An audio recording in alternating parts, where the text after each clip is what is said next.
I don't want reality. He looks good, and he looks hard.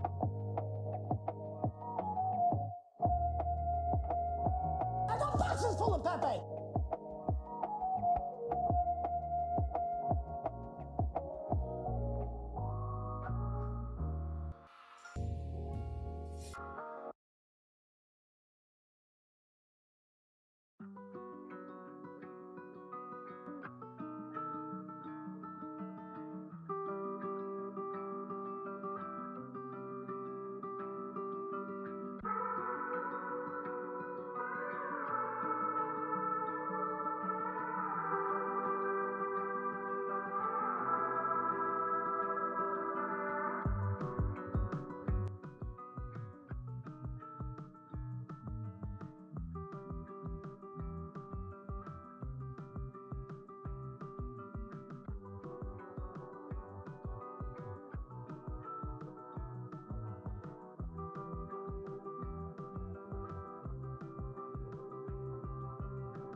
China? China.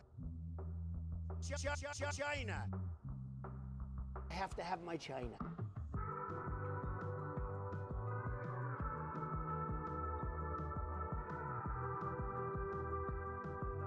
It's a bold strategy, Cotton. Let's see if it pays off for him. In the Ice Age, how much taxes did people pay?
This is from 12 Rules for Life.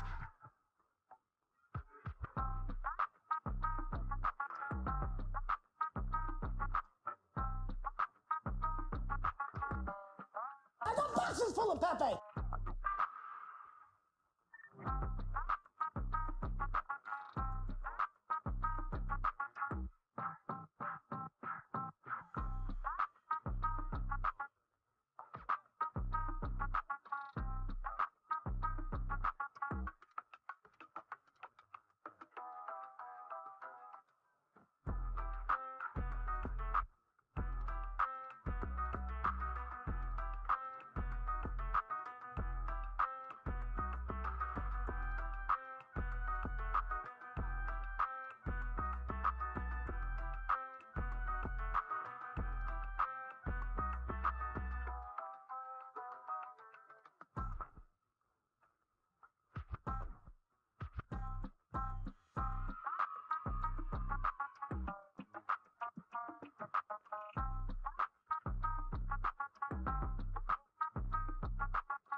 Aren't I a good guy?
Well, I hope everybody's having a fantastic day so far, and or night.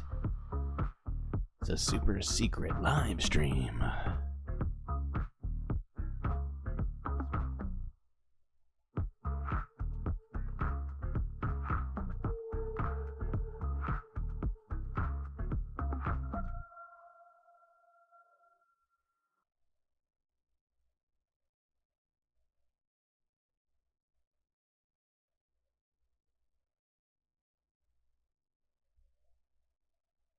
Alright, well... I'm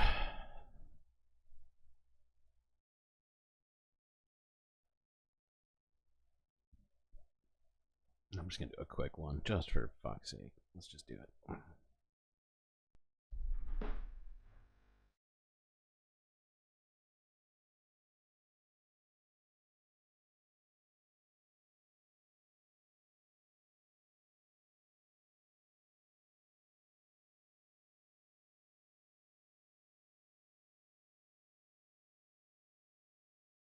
Well, it's fantastic to see everybody at this time of day. It's gonna have a semi-chill, super secret stream today. Not sure how long I'm gonna last, but glad to have you all here with me.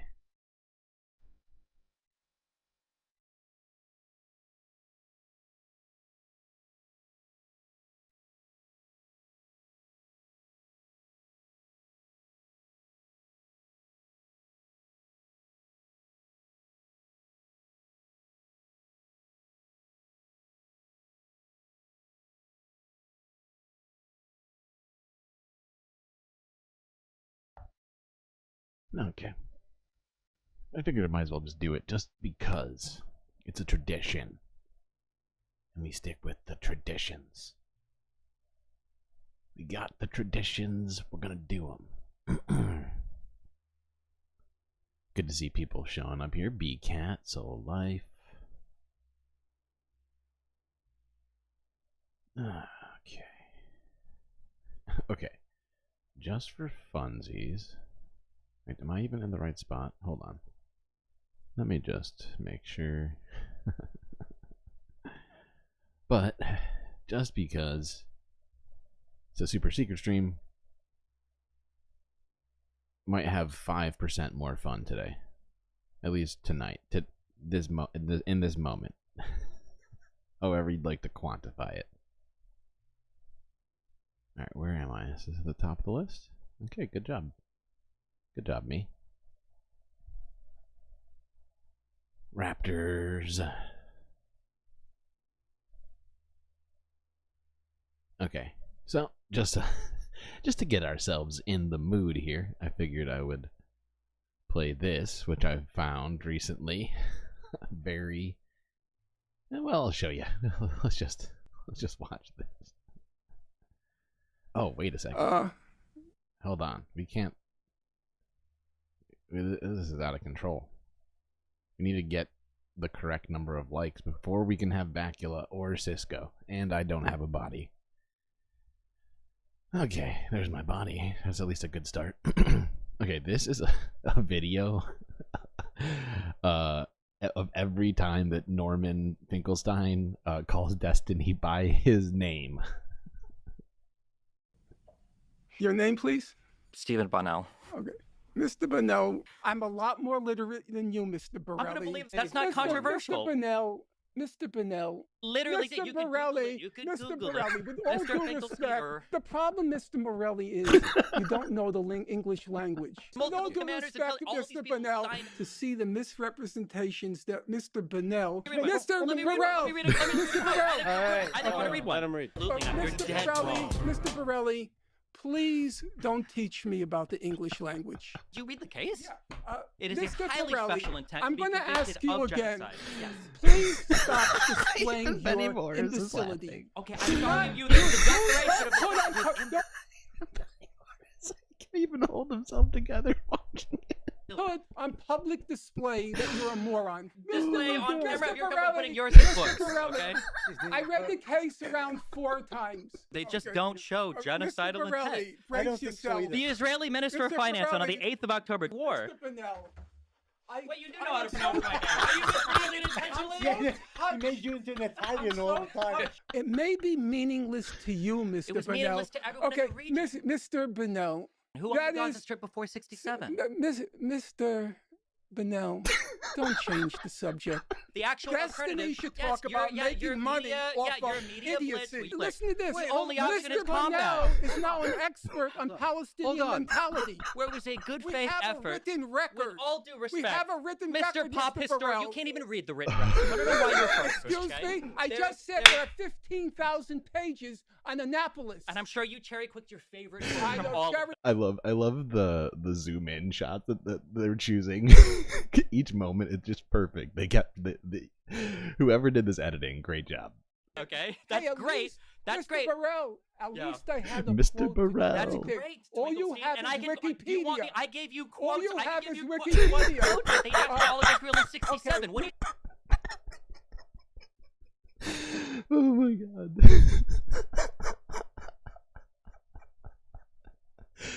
Oh god, Benny Morris's face is just so good. We just gotta watch that real quick again. It's so funny. I gave you All quotes. you I have gave is you quotes. Do you want Wikipedia. quotes? They asked for all of Israel in 67. What do you Mr. think those Bonnell, wars were about? you talk You're not so- going to respond you to talk anything so- I'm saying because you have no I'll answer. respond to you. That's correct. Okay, no. Mr. Bonnell. If you're a historian, if you Okay, do all this work, you okay, think things, here. tell me.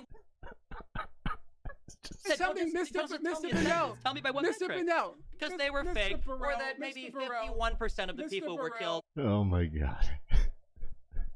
Okay. Hopefully that's gotten everybody in the mood. Hold on. I just gotta do one thing. Oh god.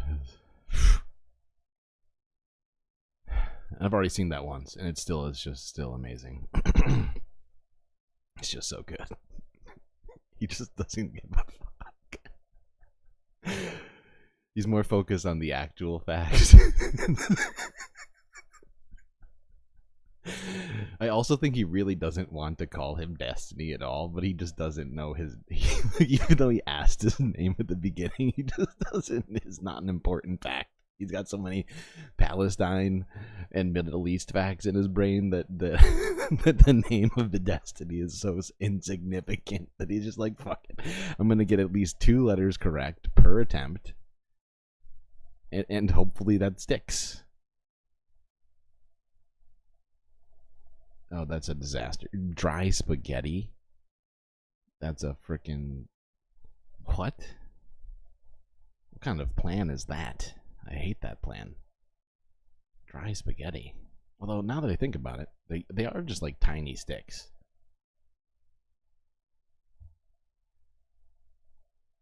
Okay, what?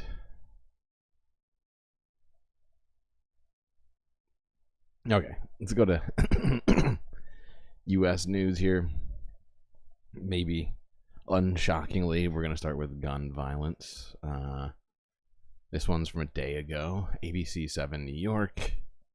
Teen shot outside bodega in the Bronx.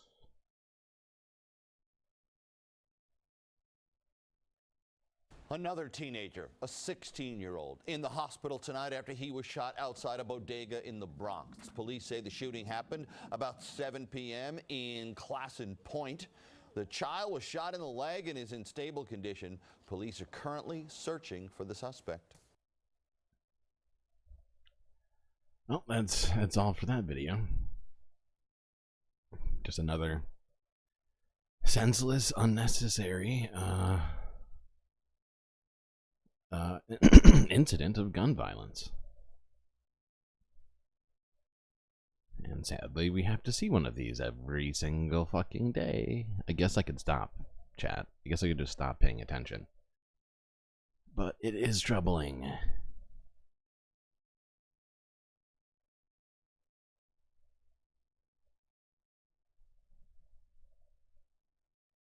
This next video is from an hour ago. This is NBC Bay Area. Cannabis industry driver and attempted robbery suspect both die after Pleasant Hill shootout. New details tonight about that deadly shooting at a Contra Costa County apartment complex. Pleasant Hill police now tell us they're investigating it as an attempted robbery turned homicide. That shooting left both the victim and one of the suspects dead. NBC Bay's Pete Serrato spoke to the victim's neighbor who was home yesterday when those shots rang out. I'm shaken to the core. I've never seen a murder.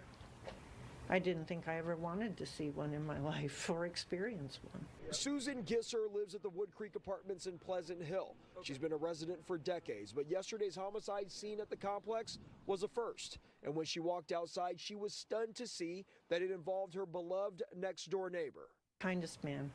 Kindest man. He would do anything for anyone. Pleasant Hill police identifying her neighbor as 63-year-old Peter Popovich. Police say he was the target of a robbery. Popovich delivers packaging materials to local cannabis dispensaries. And police say two suspects tried to rob him at the complex while he was standing near his delivery van. It led to both parties fire. Just give up the money. Well, did you hear what they just said? He just delivers packaging. You wouldn't think that kind of guy would have a bunch of cash or drugs on them. That's just my thinking about it. And so they basically just had a shootout in the middle of this fucking neighborhood and both died. Well, there's one other suspect who got away that they're apparently looking for. But yeah, I don't even think that I don't even think that was it doesn't sound like that was the issue. Maybe it was. But in my mind, it's just the existence of guns. Just the existence of guns everywhere. Is it quiet? Is it quiet? Fuck, what did I do? Hold on. Yes, I will absolutely turn it up. I am sorry, BCat. Thank you for mentioning that. Just give up the packaging. Yup, you're right. You're right. Just give it up. It's not worth it. Not for boxes. Boxes, come on. Come on, pal. Okay, that's crass. It's crass. It's crass and cold. Dark. Okay, this next one. Well, it's not even the subject is upsetting, but the actual outcome is not. This is Associated Press from a day ago. Mississippi Goon Squad deputies sentenced for racist torture of 2 black men.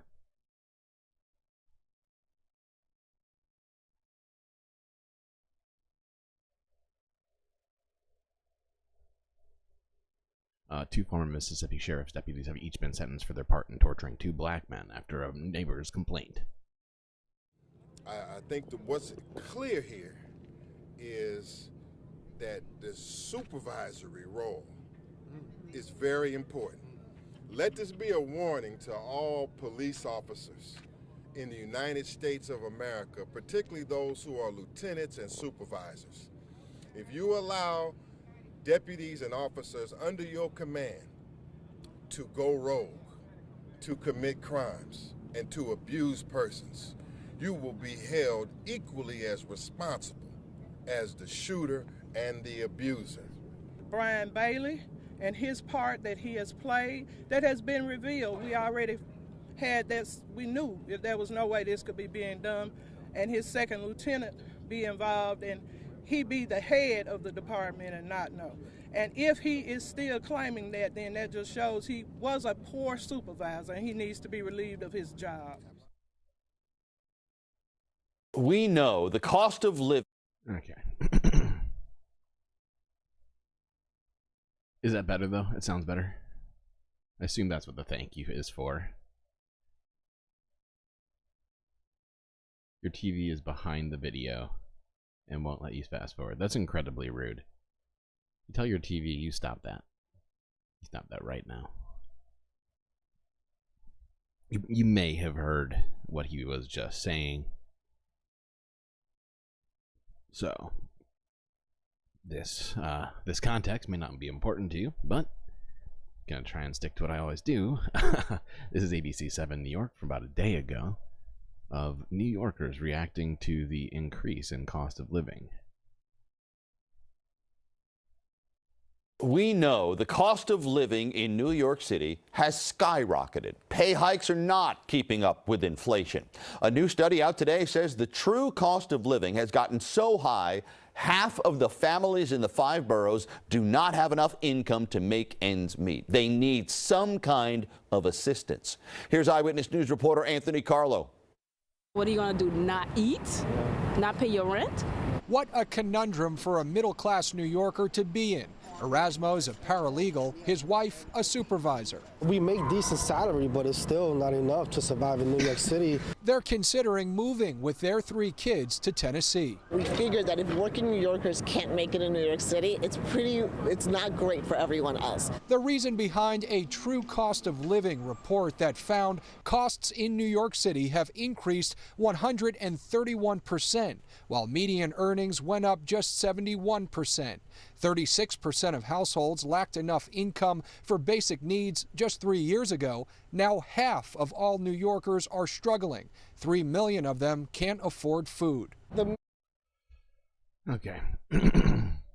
Well, you saw those numbers. It is staggering and ridiculous that people should be in that position. And, you know, New York City is supposed to be the haven of, you know, American free capitalist democracy, but it's increasingly becoming a place where people can't live, aside from the super rich. So either the super rich are going to have to start working at McDonald's feeding each other, or, well, not McDonald's, fuck,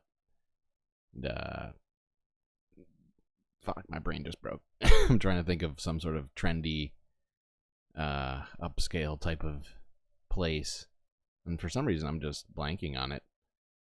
Probably because we don't have anything fancy like that up here in space.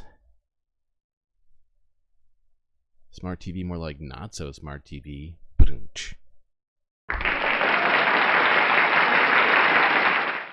a great joke.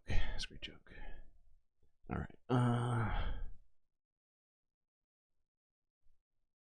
What is next? How do I have this many videos on here? This is ridiculous. Probably because I started the stream late, so I added more stuff after the fact that I usually would have. I have a dearth of stuff to go through. Why did I do this to myself? Why, chat? Who told me to do this? Whose idea was this? Okay. This next video is from NBC Bay Area from a day ago, discussing the some, but not all of the issues regarding the San Francisco's Millennium Tower. which I don't know if you know, is both subsiding into the ground, leaning, and also windows off of it have been falling from many stories up down onto the street below. Class is leaving. Okay, switchy switch. More problems at the Millennium Tower in San Francisco. Last spring, you might recall, the window at the luxury high-rise, one of the windows, blew out of its frame during a windstorm, raising safety concerns about the city's high-rises in bad weather. The incident and a half a dozen others triggered calls for inspections and changes for many high-rises. But we've discovered there haven't been many changes at the troubled Millennium Tower. Here's investigative reporter Jackson Vanderbecken. Take a look. This is a newly obtained video showing a window on the 49th level of San Francisco's Millennium Tower last March. You can actually see it flapping in high winds. When it finally broke, it sent shards of glass flying across the street, shattering windows at the nearby Salesforce East building. In total, 7 San Francisco high-rise buildings reported window failures during the 2023 windstorms. In the wake of those windstorm window issues, Supervisor Aaron Peskin authored legislation to require most of the city's high-rise buildings to inspect all of their windows. And is this plane dangerous? I mean, it's just a matter of time until glass is raining down and kills somebody on the streets. The city is now issuing weather alerts like this one, urging high-rise owners make sure their tenants and residents close and latch any operable windows. But take a look at this. This is video we shot last month, showing another open window at the Millennium, flapping in high winds. We then spotted 2 others that have been left open, despite the city's having issued a storm warning. The Millennium continues to be an outlier. When we reached out to the Millennium, tower officials told us in a statement that they have a detailed process to minimize the risk of another window failure in high winds. They say they track weather, send text alerts to residents, and perform hourly checks in storms. But they also admit, in the end, it's up to the owners to keep their windows closed. Yet last year's incident wasn't the first such window at the tower. This glass at the base of the tower marked a spot where a 41st floor Those glass shards are fucking huge. window fell and shattered back in 2020. That incident led city officials to demand that the tower install stronger stay arms to secure open windows in high winds. But last March, when that 49th floor window failed and glass fell, Millennium says those arms were on order from China. We're told they finally arrived in September. As of the latest report in late February, Millennium officials... So for 6 months, almost. No, yeah, 6 months. They basically had these arms, apparently, and done nothing about it, right? Wow. When self-reporting goes wrong.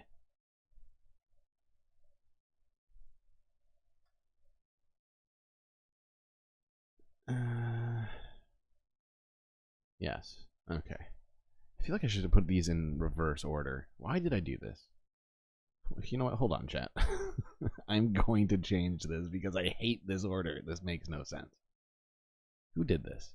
Who was in charge of this?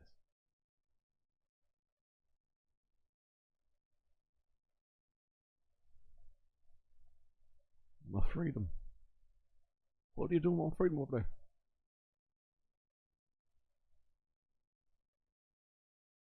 Okay, I think I've set this up properly so that this next video, yes, is a video from 12 hours ago from Reuters entitled Intel Granted Nearly $20 Billion to Boost U.S. Chip Output. We're going to watch this and then I'm going to have some serious words about this. Oh, it's muted.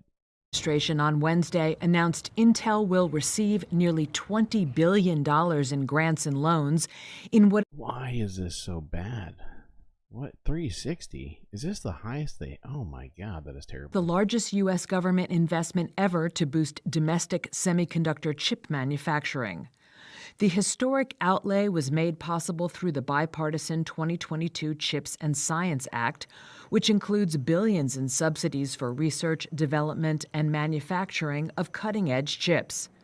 The centerpiece of Intel's 5-year spending plan is to turn empty fields near Columbus, Ohio, into what CEO Pat Gelsinger described to reporters this week as the largest AI chip manufacturing site in the world, starting as soon as 2027. A critical goal of the program, beyond boosting jobs, is to reduce reliance on China and Taiwan for chip manufacturing. According to the Semiconductor Industry Association, the U.S. as of 2020 produced only 12% of the global chip supply. 30 years ago, it produced more than a third of the world's chips. The funds will also go a long way to help Intel fix its wounded business model. For decades, the U.S. tech giant led the world in making the fastest and smallest semiconductors, selling them at a premium price and plowing the profits back into more research and development to stay ahead of the pack. But Intel lost that edge in recent years to longtime rival Taiwan semiconductor manufacturing. Okay, that's the perfect place.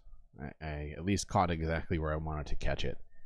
So if you heard that, and actually let's just listen to that one more time, just so we're on the same page with what I'm about to say. Research and development to stay ahead of the pack. But Intel lost that edge in recent years to longtime rival Taiwan semiconductor manufacturing. Okay, so Intel on research and development into chips and advanced chip manufacturing has slipped behind Taiwan Semiconductor. And if you heard correct, you did hear correctly. They just received $20 billion from the U.S. government. Here's my problem with it, and this is directly from Intel's own website, www.intc.com. As of December 30th, 2023, we were authorized to repurchase up to $110 billion, of which $7.24 billion remain available. We have repurchased 5.77 billion shares at a cost of $152 billion since the program began in 1990. So over the last 35 years, when they could have been doing research and development, when they could have spent $5 billion a year on R&D, instead, they artificially propped up their stock price at the tune of $150 billion, and now the American people, the taxpayers, are paying $20 billion so that they can catch up. Someone explain to me how that makes any fucking sense. If you have an answer, I'd really love to hear it, because that one's really confusing me. It seems to me like they failed at free market capitalism. And if we're going to do this sort of thing, then we should actually go all the way. You know? If we're going to give $20 billion to this corporation, the United States government should be receiving profits directly from that in the form of $20 billion worth of Intel stock.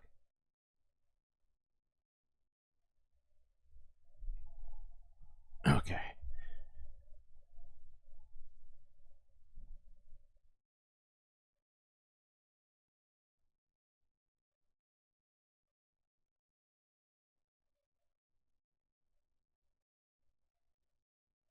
All right, now we are going to move on to some quick discussion of the Texas border law that's been in the upper courts.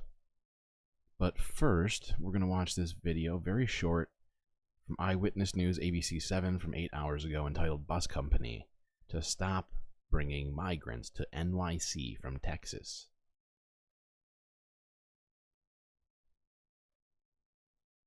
A bus company has agreed to stop busing asylum seekers from Texas to New York City following a lawsuit filed by the city's Department of Social Services. As part of the agreement, New York City will temporarily pause its pursuit of more than $700 million. That is the amount officials say it costs the city to care for the migrants bused here. In December, New York City sued Roadrunner Charters and 16 other bus companies, saying they should be held liable for the city's cost of care. Well, I guess Texas is going to have to find another solution to immigrants that isn't just giving them to everybody else and then complaining about it still. Nice to hear a positive outcome from a lawsuit to some degree. I do want to see Texas actually try and deal with the situation, because I'm sick of hearing them complaining and also then just not even dealing with the situation. Pick one, okay?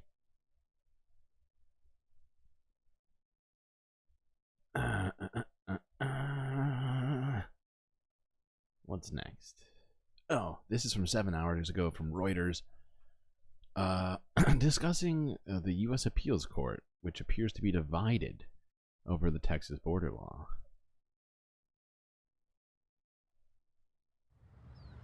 A U.S. Appeals Court panel on Wednesday seemed split over a Texas law that would empower state authorities to arrest and prosecute migrants and asylum seekers suspected of illegally crossing the U.S.-Mexico border.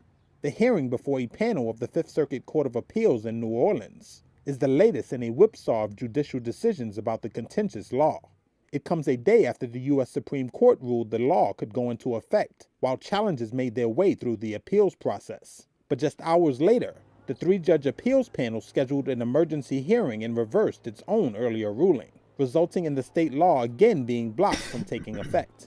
SB 4 would make it a state crime to illegally enter or re-enter Texas from a foreign country, and would allow state judges to order that violators leave the United States, with prison sentences up to 20 years for those who refuse to comply. The Biden administration has sued to block the law, arguing the federal government has sole jurisdiction over immigration and enforcement. The two judges who spoke during Wednesday's hour-long arguments split sharply over whether SB 4 improperly interferes with federal powers. The dispute over the Texas law is one in a series of legal battles between Republican state officials and the Biden administration over Texas's ability to police its border with Mexico. It remains to be seen if the appeals court panel will allow SB 4 to take effect. So if you heard that, the appeals court has now reversed its decision and called a emergency meeting over it, and so it has now once again been blocked, which is good. Hopefully they come to a better decision on this whole situation. Just felt it was necessary for us to at least be aware of the minute-to-minute happenings with all of this. Oh, fucking hell. We're up to this now? Okay, so remember how yesterday, or like last stream, we were discussing measles in Canada? Well, now there's been a health warning issued after measles cases have been found in 17 different U.S. states. This is from 1 day ago, ABC 7 New York. In this afternoon's health alert, a warning from the CDC about a spike in measles cases and outbreaks here in the U.S. and beyond. So far this year, there have been 58 confirmed cases nationwide. Now, that's equal to the total number of cases we saw in all of last year. Those cases have been reported in 17 states, including New York and New Jersey.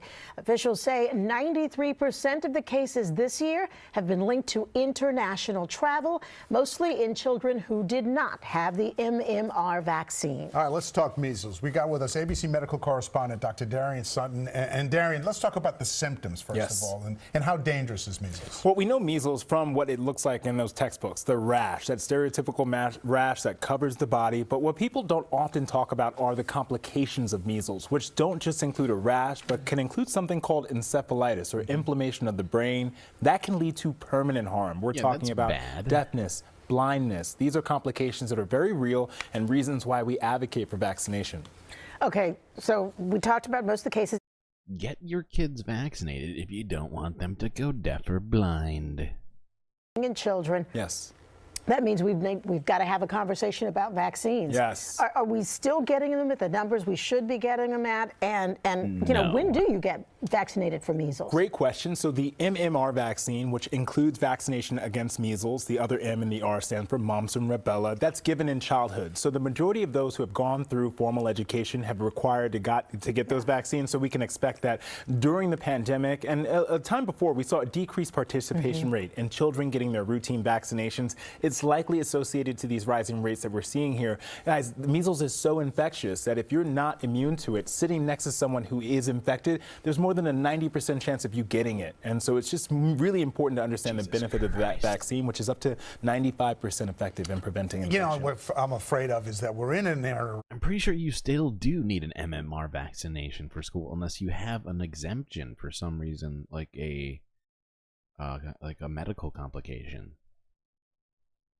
Now, where there's a lot of misinformation about vaccines that are being spread out there, and consequently, the big cases that we're seeing in this particular outbreak are from unvaccinated people. So my question to you is, how quickly could this spread? How bad might this get at this point? Well, when we look at viruses, we look at how infectious they are, and we use this number in science called an R0, for example. That's how many people will get infected from one infected person. Let's use the flu as an example. One person with the flu will likely get 3 to 4 people infected. That's what we would expect. With measles, one person infected with measles will likely get 12 to 18 people infected. Wow. So that's... Oh, I hate those numbers.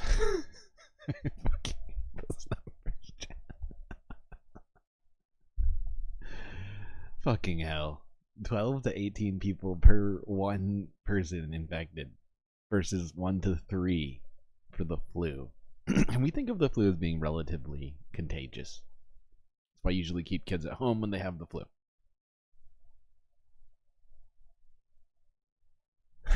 Measles and asbestos are freedom.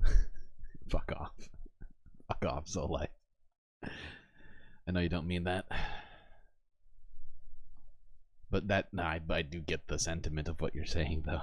And that's what it feels like, and it's just the epitome of idiocy. Mr. Borelli. Ah, fucking hell. Okay, this next one's also on the same thing. But this is an NBC Bay Area video from a day ago. Health officials warn of possible measles exposure at San Leandro restaurant. Right now at 11, a warning from Alameda County health officials. That warning is about a potential measles exposure. A number of people at a San Leandro restaurant over the weekend may be at risk. The highly contagious disease is on the rise across the U.S. Audrey Asisto joins us with the details. Audrey. Roger and Jess, the warning is very specific as measles are making a comeback. Health officials say people who were at Sons of Liberty restaurant in San Leandro on Saturday, March 9th from 4:45 p.m. to 7:30 p.m. may have been exposed to measles.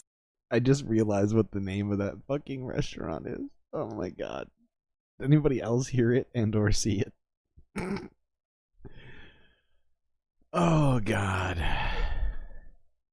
That's not good. I feel like there's definitely more unvaccinated people at this place. Or at least people who have kids that they haven't vaccinated yet. But listen to that one more time. The name of the restaurant. Look at the sign. Keep your eyes open. Comeback. Health officials say people who were at Sons of Liberty restaurant. Sons of Liberty restaurant. This is good. This is good. There's no way this isn't going to become a hot spot. Sons of Liberty restaurant with the snake. I mean, don't tread on me while I'm drinking my beer, okay?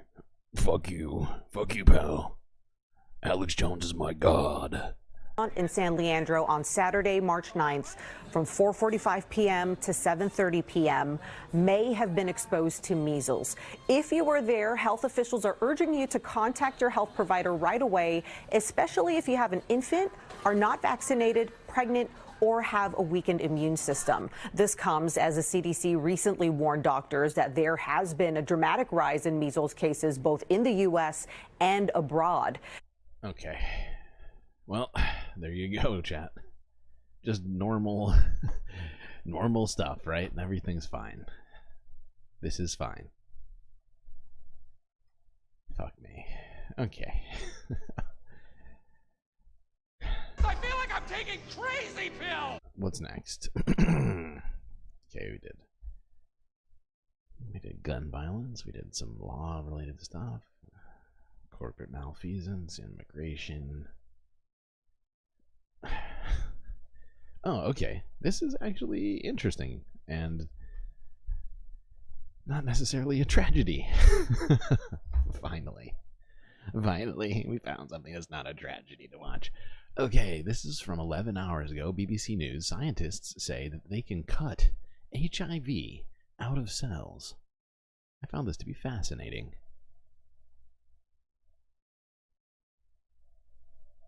Scientists say they have successfully eliminated HIV from infected cells using Nobel Prize-winning CRISPR gene editing technology. The hope is to ultimately be able to rid the body entirely of the virus, although much more work is needed to check it would be safe and effective. Let's get more on this and speak with Dr. Jonathan Stoy, a virus expert at the Francis Crick Institute. Hello, welcome to you. Thanks for being with us. So just explain how this process works.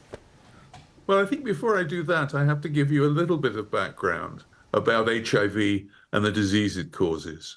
So when HIV infects a cell, it kills it, usually, and this can result in AIDS, and people will die. However, we have worked out ways to treat the virus and stop it growing, and if you take your HIV medication, you don't succumb to AIDS.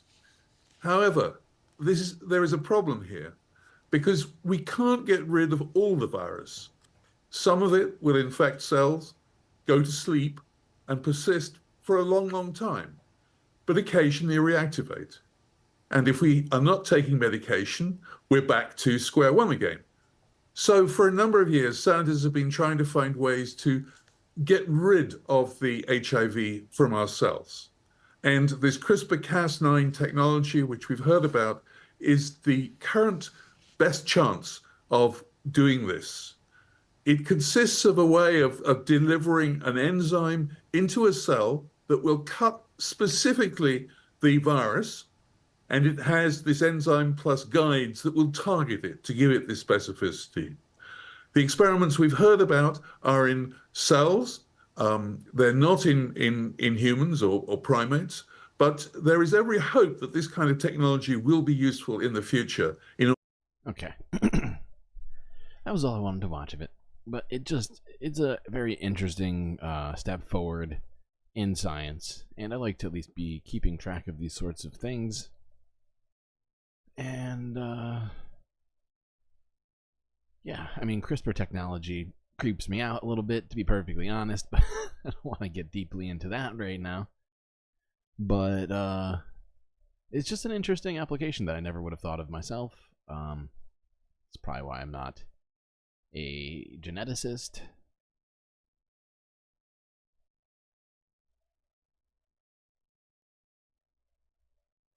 What's next on my list? Oh, this one. Okay, this one's weird. This one threw me off. I thought I was gonna I thought I knew where I was gonna be on this one when I watched it. Like when I added it to my list before I had watched it, and then I watched it, and let's just watch this. But this is this is from what's it? Global News, yeah, Global News from a day ago. It's entitled "Inuit and Innu Nation Unite in Identity Fight for Indigenous Rights." You still have questions? Which is totally fair. I still have questions, so you know, we'll get to those questions at some point. I think it sounds like they have questions too, and by they I mean the scientists. Okay. From Shahaji. Holy fuck, that's loud. Thank you, Global News, for blasting my ears. Really appreciate that. So nice of you.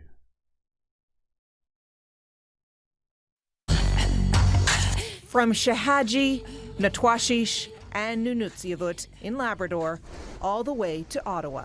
More than 50 Innu wanted to be at a federal court case in person with the question of identity at the core. This is a group of settlers pretending to be an Inuit. The Innu Nation is taking the federal government to court, wanting a 2019 agreement signed with the Nunatukevoot Community Council thrown out, arguing they aren't really Inuit. I know who I am, and I know who our people are. We know who we are. We know where we come from. Former Liberal MP Todd Russell heads up the Nunatukevoot Community Council. More than 6,000 people claim a large area of traditional territory in Labrador that overlaps with both Innu and Inuit land. They used to call themselves the Labrador Métis Association. Russell says he's confident in their case. We have, for the last 30 years, been presenting evidence, reports, genealogy, archaeology, anthropology, sociology. A number of groups are backing the Innu Nation, concerned about the impact if the government recognizes the Nunatukevoot as Indigenous. We are forced to fight fraudulent groups that Canada has empowered, and this was never part of the deal. The right to self-identify as an Indigenous person should not be used as a tool to harm the rights and interests of First Nations by taking away rights and resources intended for the original stewards of these lands. Russell says his people need housing and food security help and wants the government to come to the table. We have many of our communities that are hanging by their fingernails. This is why we say to the federal government, ignore the BS, ignore all of these false allegations.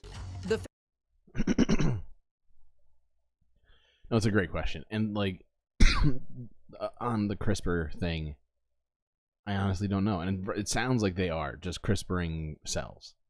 I don't know if that's the correct verb or conjugation of that word.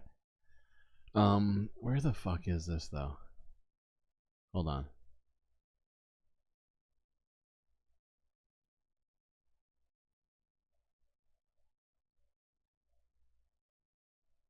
Okay, I looked into this just a little bit after watching this because I was honestly left a little confused. And I went to their website, the nunatukevoot.ca, and I found this. Okay, this is a picture on their website. Nunatukevoot, our ancient land, our rights recognition.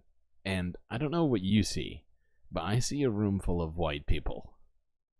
I could be wrong, but I guess I'm just confused about the situation. And if anybody has more explanations on it, I'd love to hear it. I mean, I've been trying to look further into it.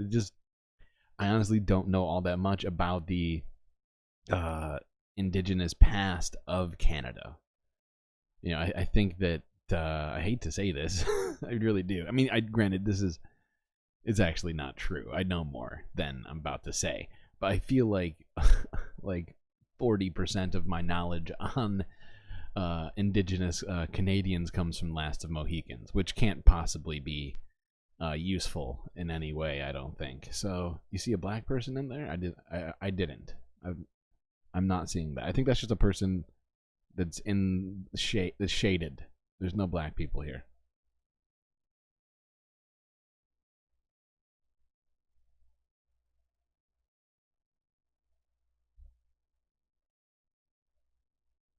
Well, anyways, they're disputing. They're part of the problem with the situation is that their claim overlaps with the Inuit and Innu nations. And so, you know, I'm going to hopefully find more out about this. And I thought I was going to cover it differently than I did originally. I thought I was just going to have full support for the situation. But in this moment, I'm just kind of in a situation where I'm trying to figure it out. I don't see color. Galactic. Ha ha ha. Very funny. Very funny.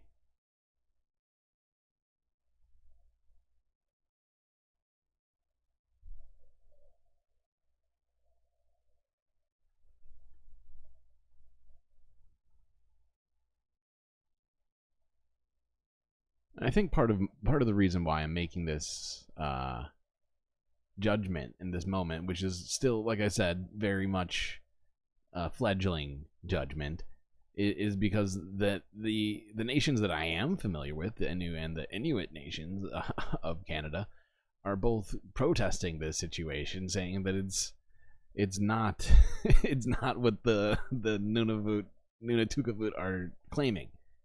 And the other thing that confused me when I looked further into it, it's only recently that they were named the Nunatukavut. Originally, they were named something called the Métis, which is spelled M-E accent aigu T-I-L or S. Either way, it was like a French derived word, and so that's part of why I'm very confused about this situation. It's a strange situation that I hope to figure more out about, but I just, anyway, let's move forward because this is clearly not my area of expertise. Canadian Family Feud. You think that would be the best way? Get oh god. Oh, what's wrong with my brain? Who's the host of Family Feud? Steve Harvey. Get Steve Harvey up there, and do like a Family Feud sort of type deal. That might be a good solution. That might be a good solution. I like that. Fun. It's certainly a fun idea.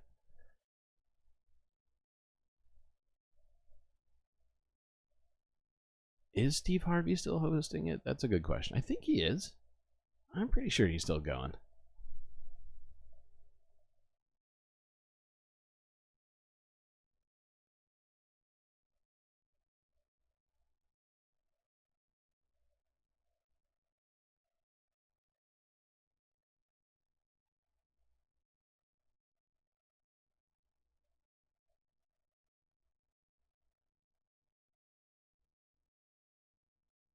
I'm trying to read everything people are saying here.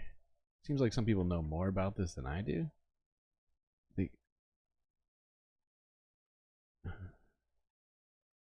Anyway, like I said, I don't know everything about it, and perhaps my judgments are hasty.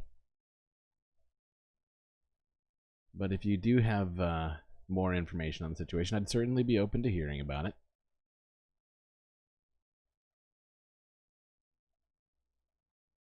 Okay, this is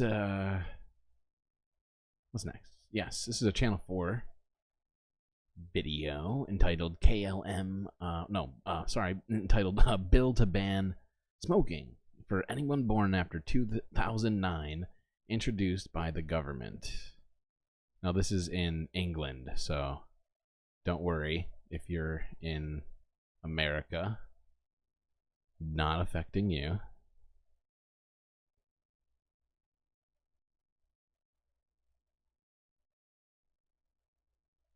When you see a longish queue nowadays, you may be pretty sure it's for those elusive cigarettes. 1948, a shortage of cigarettes and some advice from government. If all smokers would just smoke 1 cigarette less in 10, we'd get somewhere. I'm doing it. Today, that plan's evolved. The government wants to create an entirely smoke-free generation. Tobacco and vapes bill. It's a decision based on health needs, say the government, but with economic benefits too. Smoking costs the economy some £17 billion, and yet we raise only £10 billion in taxes from smoking. So we want to make this choice as simple as possible, both for adults to help them quit, but also we want to help parents support their children to ensure that they never ever take up this incredibly addictive and very harmful habit.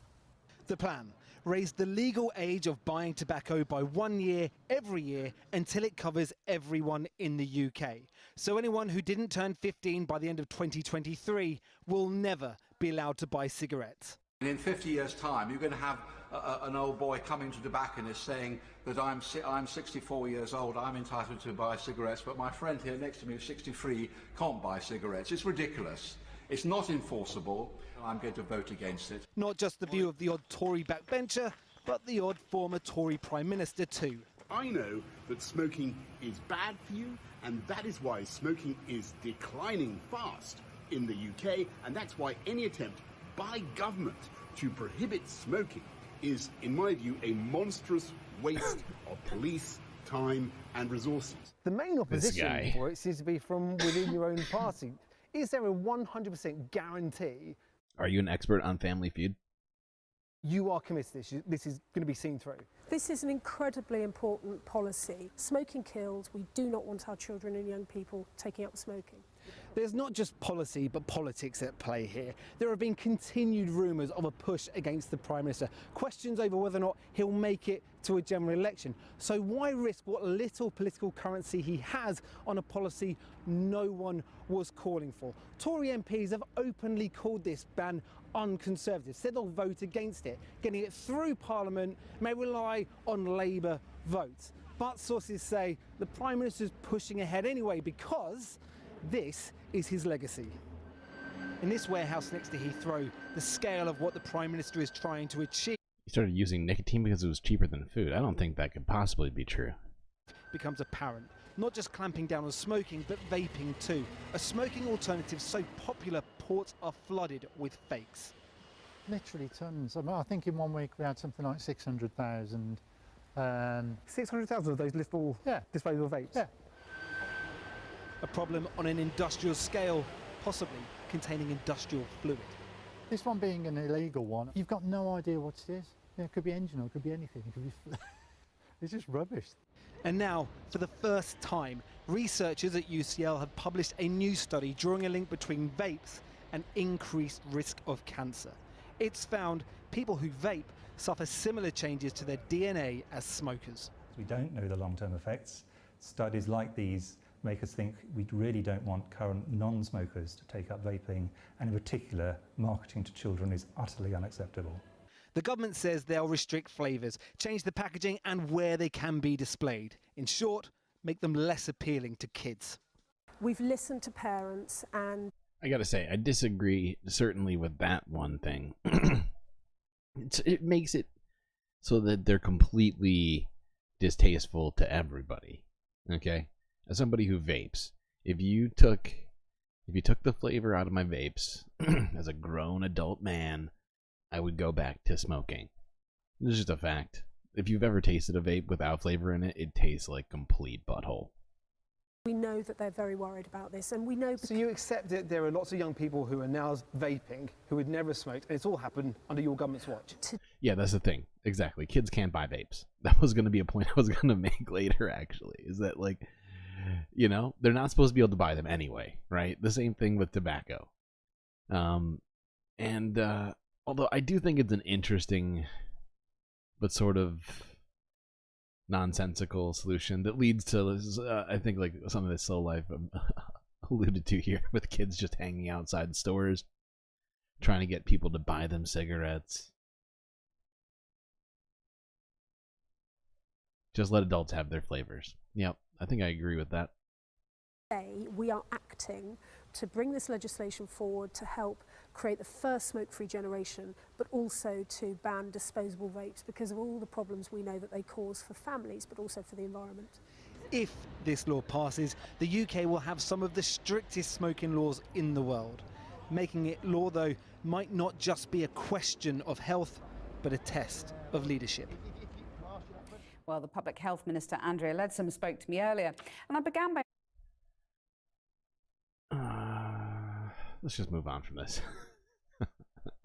I just figured we'd look at it because it's mildly interesting, but there's plenty of other more pressing and important things we should push forward here.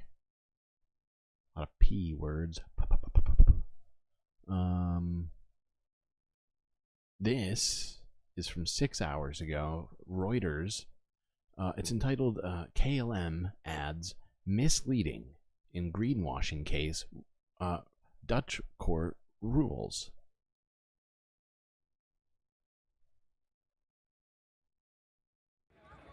Activists celebrated a Dutch court ruling Wednesday that found airline KLM misled customers with an ad campaign aimed at improving the company's environmental image in a case of so-called greenwashing.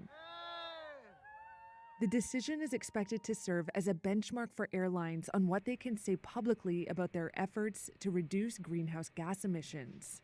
Regulators have been scrutinizing environmental claims more closely. The court said some of KLM's claims about sustainability were too vague, or painted what the court described as a too rosy picture about its measures to scale back emissions. Environmental groups said it was a landmark decision. Oh, we were so happy. This is such an important victory in a battle against greenwashing. Hiske Arts is a campaign leader with Fossil Free, the Dutch group which led the case. Activists with the group had argued that KLM's Fly Responsibly campaign was misleading, given that all flights generate significant amounts of emissions. Finally have this very clear decision of the court saying that it is illegal for companies to claim they are tackling the climate crisis, while in reality they are fueling the crisis. There was no punishment in the case. KLM said it was satisfied with the decision, which gave it, quote, clarity. Air France KLM CEO Benjamin Smith said the company is taking steps to scale back emissions by purchasing more efficient planes and using more biofuel. We are not greenwashing, so if we look at the rest of the industry, you look at our history, so it's an inconvenience. It's a lot of energy and time against something we strongly don't believe we do. The claims are common across the industry, and lawyer Johnny White advised Fossil Free. He pointed out that Europe's main consumer group has brought a complaint to the European Commission for similar claims against more than a dozen airlines. So we expect that this ruling will have significant implications for the kind of green claims that aviation, as a highly polluting industry, is allowed to make in Europe and also beyond. As for KLM, the court said in the future it must be, quote, honest and concrete. Pause. There we go. Okay. And that aspect of it, I think, is important, right? And we need more sort of legislation like that so that corporations can't use sort of vague and or misleading marketing and other sorts of things to make themselves look like they aren't impacting the environment as much as they are. That said, I think that this judgment should have probably gone further and, held them financially liable to some degree. What did I just do? Whoops. What's next? Oh yeah, okay. This is from the AP. This is also from about a day ago. Actually, no, what I was talking about. That one was from 6 hours ago. This one's from a day ago. Next few are going to be about climate change related stuff. This one is entitled 10 Years After the Deadliest U.S. Landslide. Climate Change is Increasing the Danger.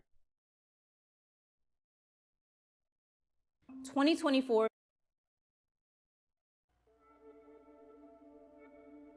It remains the deadliest landslide in United States history.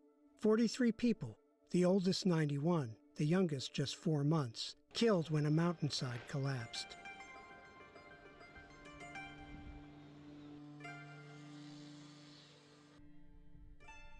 "10 years later, the families, the community, and first responders have a place to reflect.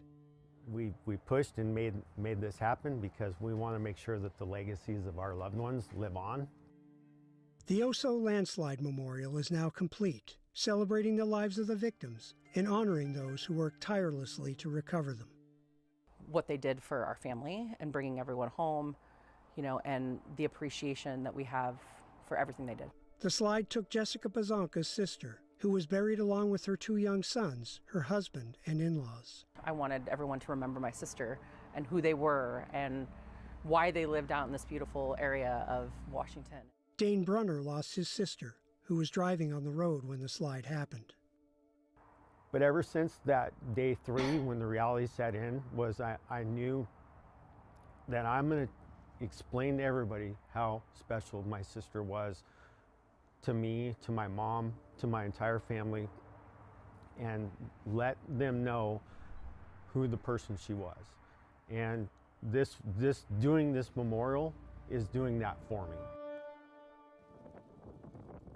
In the decades since Oso, human activity has continued to warm the planet. Experts say that as the climate continues to get hotter, the risk for compounding extreme events rises, including landslides. So a lot of the storms that we feel along the West Coast, all the way from Alaska to Baja, are driven by atmospheric rivers, and so these big weather systems are able to hold more moisture because of the increased temperature. So that's a big one. The increased frequency of fire is a huge one that is makes landscapes more susceptible to landslides. About 150 miles from the memorial, another part of OSO's legacy is in action at a state-owned forest. These are 2 of the 5 state geologists hired since OSO, tasked with mapping landslides across Washington state. Oftentimes landslides happen where they've happened before, and so if we can understand where landslides have happened in the past, that'll help us be aware of where they might occur in the future. So far, geologists have mapped around 35,000 landslides, but much work remains. There are hundreds of thousands of landslide risk areas in Washington state that we haven't even mapped, that we haven't been able to get that information to the community, to the planners and policymakers, and we could be putting more and more people at risk because we haven't done that work. Yeah, and that's the thing about Washington state, among a number of other states, but in Washington in particular, they have an incredible number of hills. Even in like the major cities like Seattle, it is, yeah, it's a huge problem for them. Not just for them. We saw some stuff in California that was crazy this year. We saw, I think, did we see landslides in Oregon as well? I think. But yeah, all up and down the West Coast is a lot of stuff like that.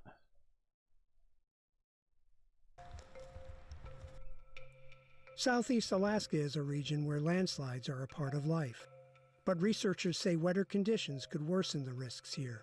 Experts have blamed atmospheric rivers for the heavy rains that caused 3 landslides that killed 11 people in less than a decade. The last slide in Wrangell killed a whole family. 30 seconds is all this took to go from the 1,800 feet down to the salt water down there. Officials are now monitoring the Wrangell site for any more movement, and locals hope to map their community in the future. Be able to better understand what triggers these events and what thresholds are involved in terms of precipitation and intensity of rain, soil composition, the saturation, and potentially wind being a factor too. And so I think the second step in all this is deploying the tools needed for data collection as soon as we possibly can. Back in OSO, Brunner and Pazanka know too well that information could have saved lives. This is the 21st century. This should have never happened. Okay. Enough said.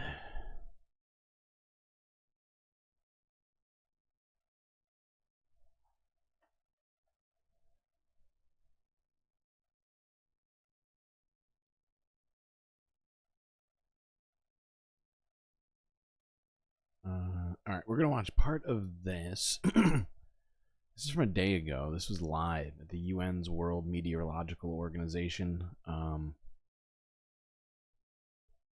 where they made a bunch of very disturbing statements. To sharing these practices and good science with the world.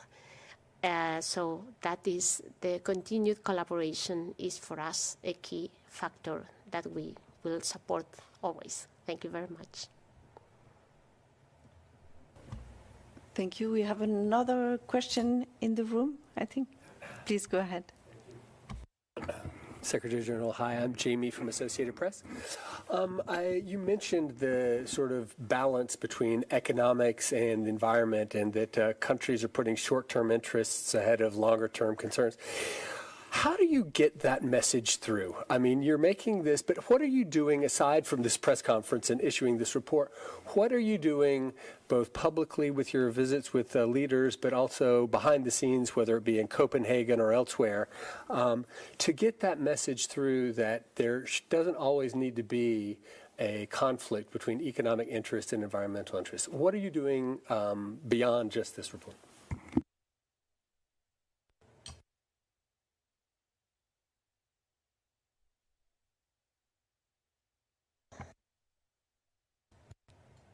Difficult question, yes, because we actually are doing, and this is an action, but of course it's not enough.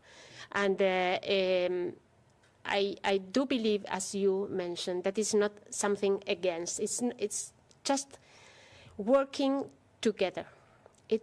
I cannot imagine any solution that comes from a single partner, none from UN, none from any country, individual country, not from economic sector, any economic sector, but raising the awareness that we should tackle this all together. Otherwise, we are all lost. So for me, it's just, I would like to highlight that countries are engaged, but there are still things that are maybe little there, but we need to cope all together for the benefit of the humanity as a whole.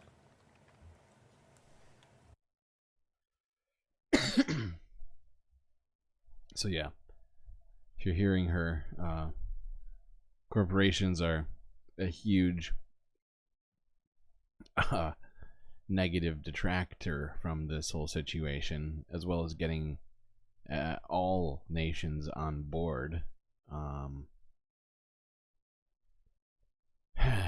And the tone of this press conference, we're not going to watch the whole thing, but the tone of this press conference is like a real downer, I would say. Like, she's frowning for most of it, I think. And this guy just seems to be stressed out for the entire press conference. Please go ahead. Thank you very much. It's Christiana with the German press agency. My question goes to Mr. Badur. You just mentioned, answering a question of my colleague, that 2024 might well exceed the record that we saw in 2023. Can you elaborate a little bit on that? So partly it's El Nino, but do you already now see other signs that are pointing to that scenario? Thank you. Thank you for the question. If the margin by which 2023 broke the record was smaller than what we have seen, I would definitely predict 2024 to break the record. So usually when El Nino start in spring of the year and follow in the next year with a peak in January and then decaying towards May, June. This is what makes the following year warmer than the previous year. But this year, as I said earlier, there are some factors that scientists are looking at to explain the large margin by which this year broke the record. Is it only El Nino or some other factors? So if next year those factors do not exist anymore, maybe 2024 will tie the record with 2023, or we are not sure exactly what would happen. But looking at what I have seen in the literature, the other factors might not seem to be really making big influence on what recorded in 2023. This is what I said. I still have more high probability for 2024 to break the record. We also already recorded January was the warmest January on record, so the records are still being broken. So this is, as you say, as you asked, what are the signs? So we have already signs of going through a very warm year in 2024. Not easy to say whether it will be the record, but at least it will be the among the two warmest year on record. Thank you. Yes, please go ahead. Okay. We're gonna watch another clip from that conference, entitled "UN Sounds Red Alert on Climate Change After Record Heat."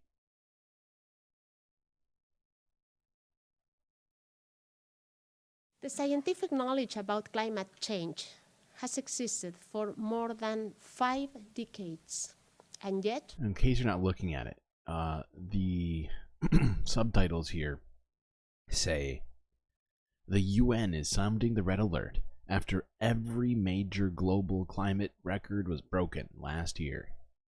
We missed an entire generation of opportunity.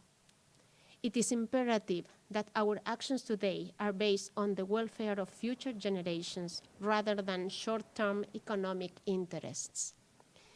As Secretary General of the World Meteorological Organization, I am now sounding the red alert about the state of the climate. The year 2023 Cacao set new records for every single climate indicator. This annual report shows that the climate crisis is the defining challenge that humanity faces. It is closely intertwined with inequality crisis, as witnessed by growing food insecurity, population displacement, and biodiversity loss. It is an existential threat to vulnerable populations everywhere, and particularly in the island states. It's an existential threat to vulnerable populations. That's the sort of language that should honestly concern everybody. When I heard it, I was like, oh, fuck. Can't we have something cheery, please, UN? But, that's real. Question. Does anybody who here in chat has seen the Portlandia bit about cacao? Because every time I see people say cacao, that's what I think of. All I can think of is Fred Armisen saying cacao over and over again. In fact, I'm tempted to watch it right now, just so that we can all have that reference, and I can stop being the only one that knows about it. We can't have nice things. You might be right. You might be right, Mo. Nope.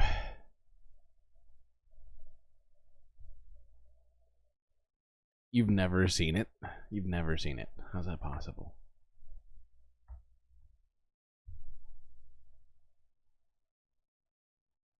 You think the same thing.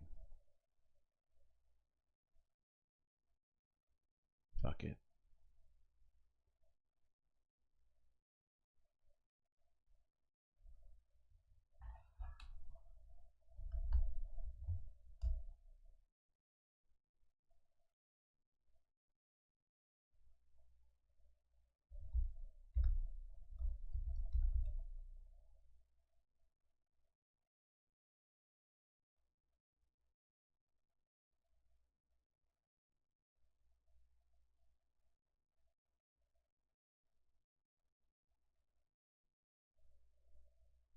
Alright, we're watching it. Fuck it.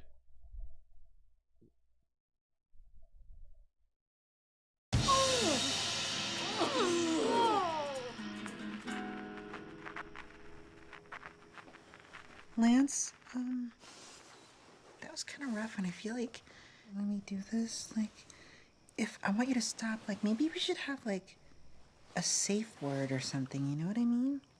What are you talking about? I just say, instead of saying stop, I just say the word. Like what? Well, Lisa and Bryce have one, and I know. Like, how about cacao? That's kind of a cool word, cacao. Yeah, it's fine. Okay, so if I ever say cacao, that means hold off and stop, okay? I get it. I get it. It doesn't mean I don't love you. And it doesn't mean that I don't want to try things, okay? I hope not.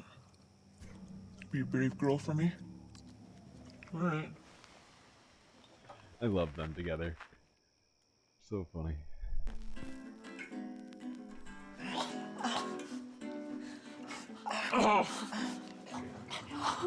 Cacao.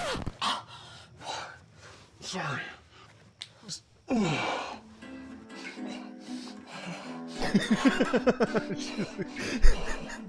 Cacao. The one finger up. Cacao. Cacao. Cacao. Cacao. Cacao. Cacao. Cacao. Oh, roll your boat. Cacao. You know, like Sophia wanted to have my birthday party at that hotel, cacao. And I told everyone, okay, you can show up as long as you make a cacao. And my teacher, cacao, showed up. And he was like, oh, you're different now. I was like, yeah, I'm different, cacao. That's what happens to people when you get more mature, cacao. There was no parking there, cacao, but all I had was valet parking, cacao. And when he asked me to park cars on cacao, I'm like, I'm not cacao. I'm not gonna cacao. I'm not gonna park cacao. I'm not gonna. Cacao. I'm sleeping. I was riding my Harley the other day and I went around this corner. There was this lady there.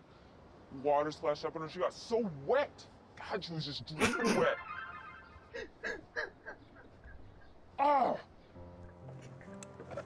Lance, wait. Cacao. I didn't even try anything. No, cacao to leaving. Cacao to not being in my life. Cacao to cacao. Come upstairs to bed. And this time, Cacao to cacao. no cacao. Cacao no more.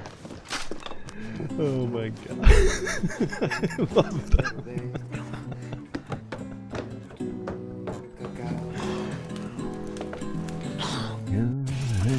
Cacao. Okay, yes, you're welcome for that detour. It's my pleasure. It's one of my favorite skits.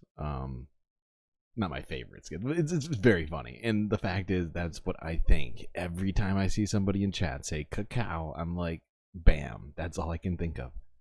Cacao. Okay, back to being serious. Back to being serious.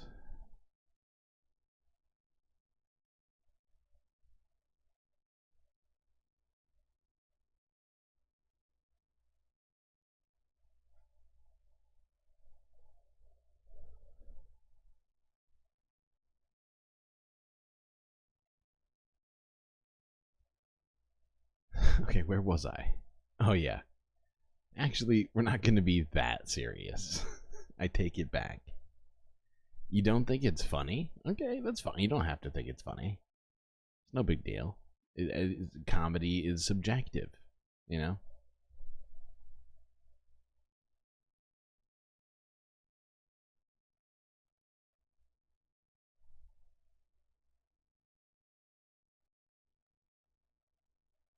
Okay, what was I doing? Yes.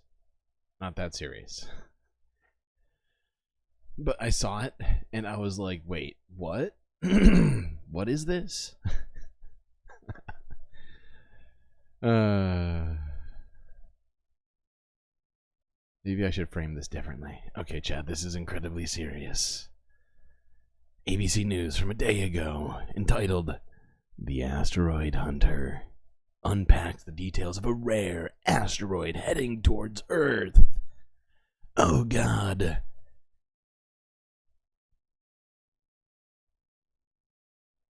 Did you know there is an asteroid as massive as an aircraft carrier and the size of the Empire State Building on a collision course with Earth? It is not expected to get here until 2182, but if humanity doesn't do something, it could wipe out life as we know it. A new book, The Asteroid Hunter, chronicles the billion-dollar mission by Dr. Dante Loretta to stop the asteroid known as Bennu. Dr. Loretta joins us now in studio. Hey, thank you so much for your time and joining us. I find this fascinating. Just give us a sense of why this is so important to prepare for it now when something that's more than a century and a half away. Yeah, asteroids are interesting for many reasons. The impact hazard is one of them, but it's also a treasure trove of scientific information from the early solar system. The asteroid has a chance of hitting the Earth. It's not 100%. It's actually 0.05%. Which is relatively low. It's relatively low. I like to. Okay, sorry for debating you, chat. I know I made it sound serious, but well, it's not. Well, it's interesting. And I just, when I saw the title, I was like, wait, what the fuck is happening?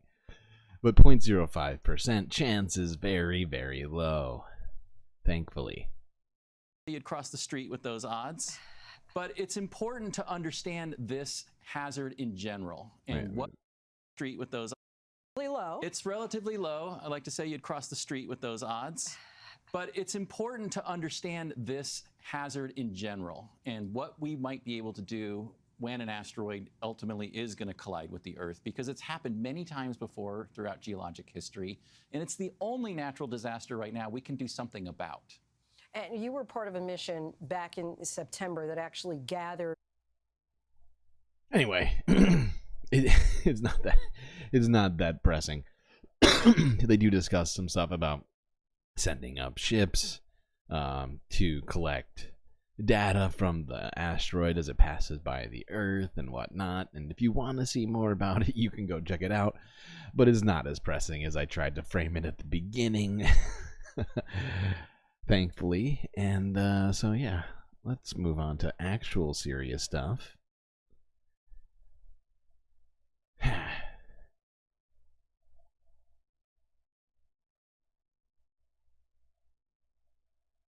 Yeah, and the fact is, Portlandia, I know exactly what you're saying, Dogs or Goth, and Portlandia is not for everybody. For me, like, it came out, I think, was I in high school? Or, like, maybe maybe it was, like, in college early on, somewhere around there is when it came out.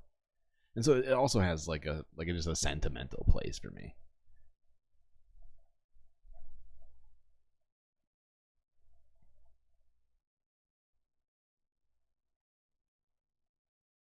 Okay, next video is from the AP. Wait, is this in the right? Do I have another one of these? Do I have? No, I don't. Okay. Yes, this one's from the AP, entitled "Haiti Gang Leader Marches to National Palace in Defiance of State of Emergency."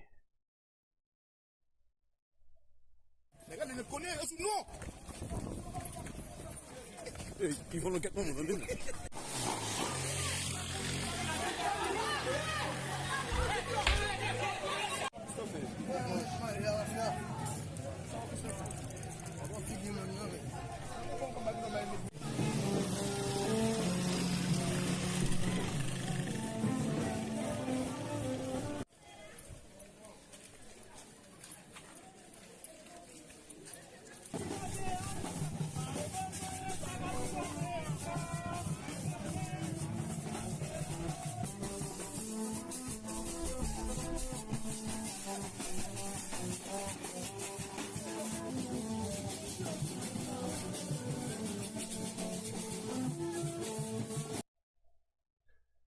It seems like the people that were actually, I think they combined footage just now. The way that I'm looking at that, from what I can tell, it looks like they combined footage. Everybody in that march didn't appear to be holding guns, and then the footage before it, there were people running around with guns. So I'm not sure if that was editing trickery or what. It could very well be people armed at the protest, but it appeared to be a pretty peaceful looking protest, if I'm being honest.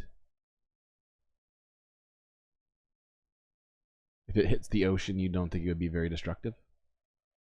I don't know the science well enough to be able to say something like that. You never realized that Haiti and the Dominican Republic shared the same landmass. Yes, they do. Back in... Oh, shit. I'm trying to test my fucking history right now. Ah, shit. Now I just lost it. I'm trying to think of what year it was, and then I completely lost what I was going to say. Back in the Haitian Revolution, I want to say in 1800? Something like that. Fucking hell. Nah, fuck it. No, it was after that. No, everybody forget everything I've just said. I'm just going to look it up.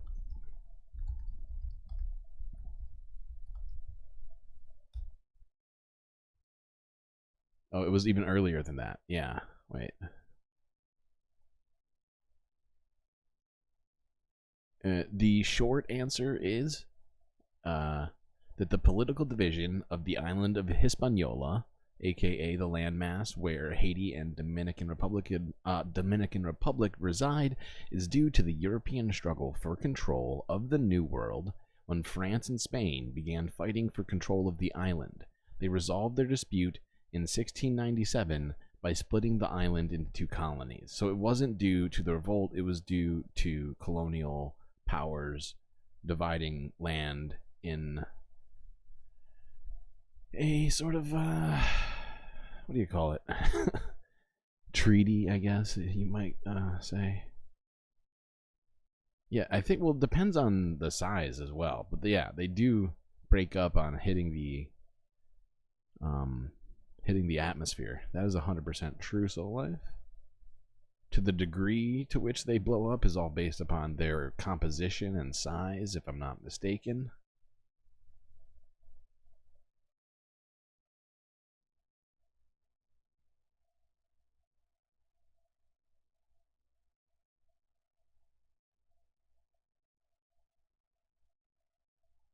Okay, moving on to Russia quickly.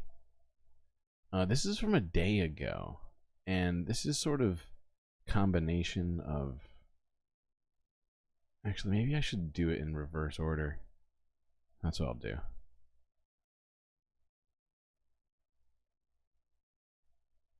This one is from Global News, entitled Russia Making Incremental Gains in Ukrainian Battlefield at Significant Cost.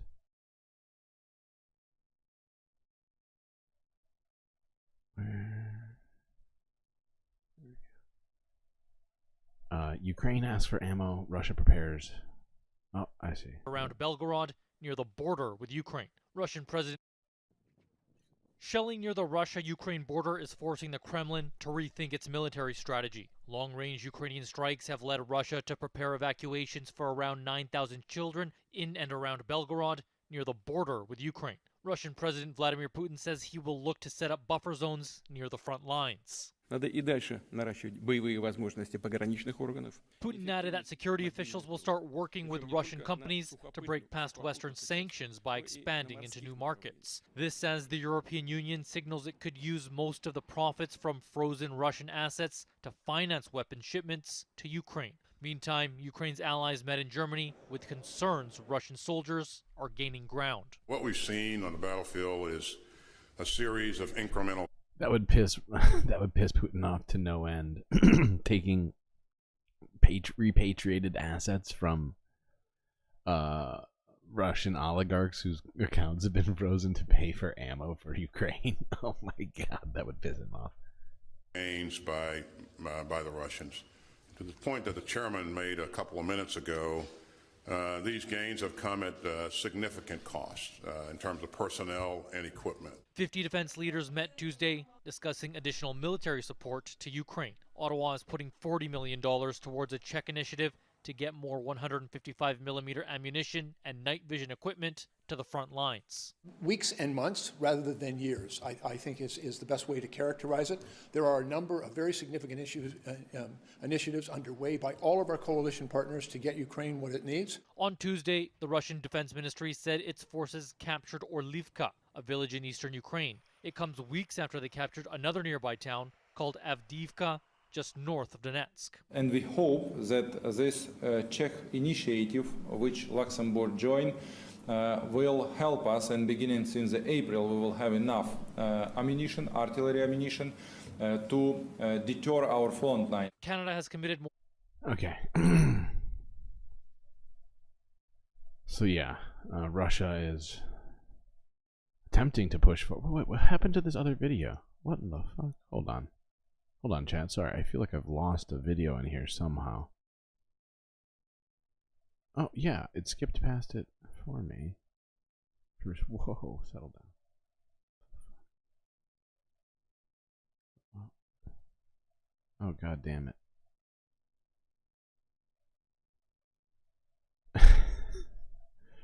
Okay, I'm just gonna have to skip backwards then. Because, we're about to switch over to Africa quickly, but I have a segue video for us here. This is a video from CNN entitled Putin made a deal with this African nation. Here's why it's a big deal. All right. More than 1,000 U.S. military personnel getting kicked out of Niger. An essential military agreement falling apart. Niger wants a major American ally, turning instead to Putin. Russia has been feverishly working to expand its presence, not just... Hey, good to see you, Gabby. Look at you showing up to our secret stream. Well, not really secret. Just very late. I just decided to say fuck it because I found enough stuff that I felt like it was gonna bother the hell out of me tomorrow to try and do it all, or later today. So I just figured I would just stream, even though I wasn't planning on it. Niger, but across all of Africa, mineral-rich and many, many countries, with one top U.S. military official warning that several African nations are, quote, at the tipping point of falling under Russia's influence. Out front now, John Sullivan, the former U.S. ambassador to Russia. And Ambassador, you know, we have seen this in countries, Mali, Burkina Faso, across Africa. Now you've got 1,000 Americans kicked out of Niger, a 10-year deal over. This was a crucial location for U.S. troops, counter-terror efforts. Putin now gaining ground. Can you explain why this matters so much? Sure. Thanks, Aaron. It's great to be with you. Yeah, this has been a long-standing problem. So I just want to look at this map here, because we have talked about at least 2 of these 7 nations here in Central Africa that are like, you know, dealing with literal ethnic cleansings and massive unrest. Actually, have we talked about Chad too? Maybe not. Maybe not. No. Jesus. It's hard to keep track. But we know what's been happening in Niger and Sudan. And it's just... I think I've mentioned, actually, during some of those stories, the link with the Wagner group having gone in over the past few years attempting to install and or support different sort of military coups or dictatorships. Russians, through their proxy organizations like the Wagner Group, have been working to ingratiate themselves into these countries. It undermines the United States counterterrorism mission. It allows them to expropriate the natural resources of these countries, valuable natural resources, gold, including some that are essential for U.S. national security, like uranium. In Niger, for example. So it's a national security problem for the United States, but it's even bigger problem for all the people who live in these countries whose autocratic governments are now associating with what amounts to a private military contractor / terrorist organization like the Wagner Group. And you mentioned the Wagner Group. You know, before Prigozhin was killed in that plane crash, after his attempted coup, you know, we had marched half of the way to Moscow. He and his mercenary army were, you know, deeply involved in Africa, right? That was where he had actually gotten so much of his money, from all of the minerals and all of the deals that he did, natural resources, weapons running. And can you tell me how active they still are, the Wagner Group, and what are the mercenaries? How are they getting mercenaries there? Well, Aaron, it's really like a franchise, the way to think of it. The Wagner organization, we call it Wagner, it was really a bunch of corporate shell companies that recruited Russian military, other military personnel to go in and provide security services to autocrats in these countries. The franchise founder has been eliminated by Vladimir Putin, and now they're recruiting more military personnel to go in and undermine security, undermine the counterterrorism mission in these countries, support autocrats, and undermine the West. No, I think some of his framing is very much in the sort of ilk of a previous U.S. ambassador, sort of discussing how it's going to be bad for, you know, U.S. corporate interests because of resources and things of that nature. However, the uranium situation makes me very concerned. Especially because we've talked about how Russia's nuclear arsenal is somewhat deficient, but still active and functional to enough degree that it would be problematic for sure. It is problematic for people. But if they were to somehow have a new source of uranium like that, it's bad. It's just bad.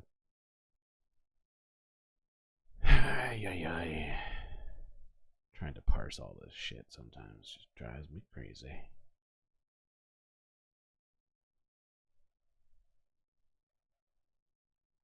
Next. BBC News from a day ago. Millions face starvation in Sudan as warring factions block aid and delivery. Sorry, not aid and aid delivery. Jeez, my eyes are bad. Oop. Oh, that's muted. There we go. Have been displaced because of fighting than in any other conflict on earth. Today, the UN Security Council has been meeting to discuss the situation in Sudan, with the UK calling for an immediate ceasefire as the country teeters on the brink of famine. As many as 5 million people face starvation because of the war. But how did we get here? Well, back in 2019, the head of the Sudanese army and the leader of a powerful rebel group, the Rapid Support Forces, took control of the country in a power-sharing agreement. But the men fell out and have been battling for total control for almost a year. Tens of thousands have died and millions have had to flee their homes. Now, the BBC hasn't been able to report from the front line since the fighting began. But now, the BBC Arabic's Feras Kilani has gained rare access with the Sudanese army in the city of Omdurman, close to the capital, Khartoum. A warning, you may find some of the details in his report upsetting. Children in Sudan are facing a living nightmare. Aid agencies warn an entire generation is at risk. 300 families are crammed into this school here in Port Sudan. Zubaida, a mother of 8, has leukemia. She hasn't been able to get her medication since the war erupted last April. My last pills finished 3 days before the war. From that moment on, I'm suffering. I'm in constant pain. I'm so tired. These classrooms should be full of children learning.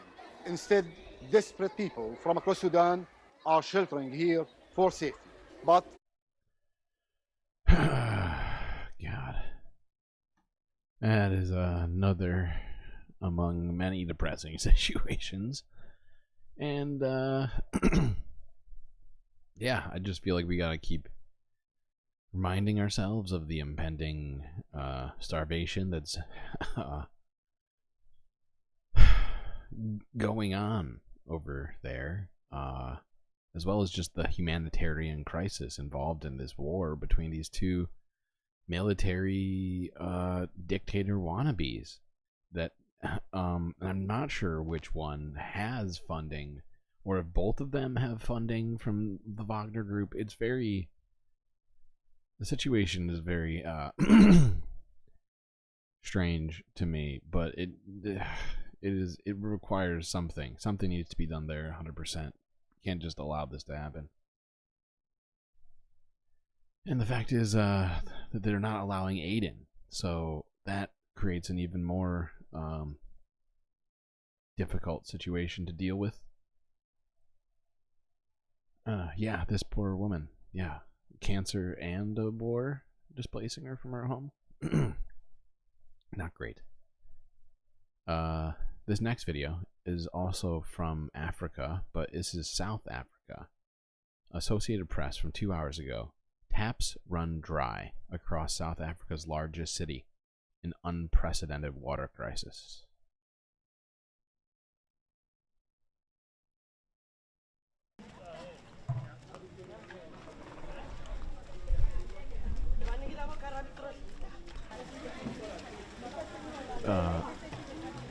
Soweto residents line up for water as the country's largest city, Johannesburg, confronts unprecedented collapse of its water system.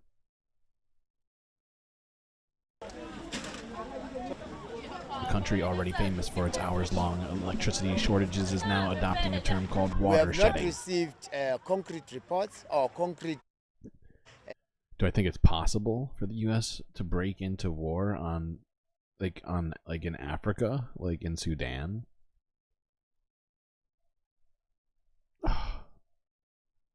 I don't know.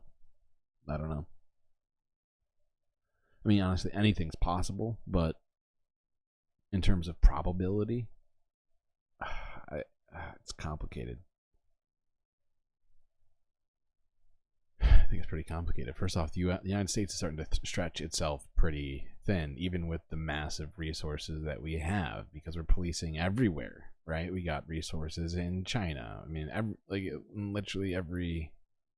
Wait, here in America? Do you think it's possible for the U.S. to break into war on American soil? Like a civil war? Is that what you're talking about? Let's not go into let's not go into that quite yet. It's very dark, my dog. If that's what you're referring to. No. They're saying no. That's not what it means. It means that there was a electricity shortage, and they had a name for that for a while, and it's still going on. They've been having power outages, and now they're having water outages as well.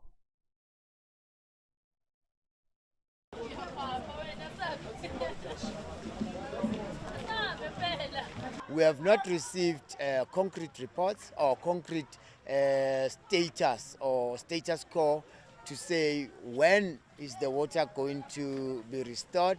And for as long as we are still stranded, our community is stranded, we have requested Johannesburg Water at least to give us and supply us with the water tanks, which if you look at them calculatively and geographically, you'll realize that they are not even enough. Outraged residents called this. Oh, what? That's fast. Outraged residents call this a crisis. Years in the making. They blame officials' poor management and the failure to maintain aging water infrastructure.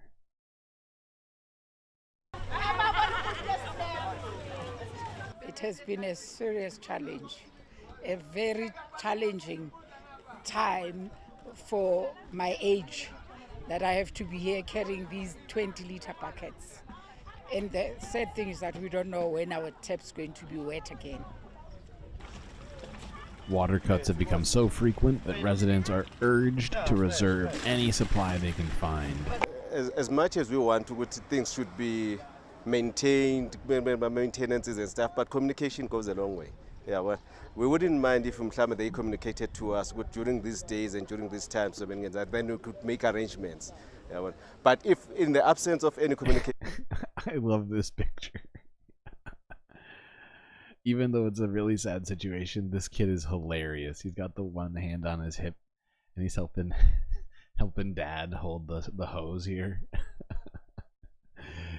Oh God, so cute. I would say it's a failure in leadership in a way. We are not led at all. Rand Water, the government entity that supplies water in Gauteng province, has pleaded with residents to, why have you done this to me? I believe what it says is it pleaded with residents to slow their consumption, but let me get down here. Yes, to reduce their consumption.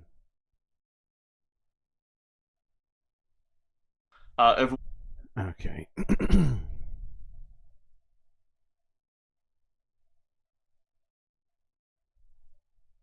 If you fall asleep, it's because you're tired. Yes, that is the usual sort of situation, I think.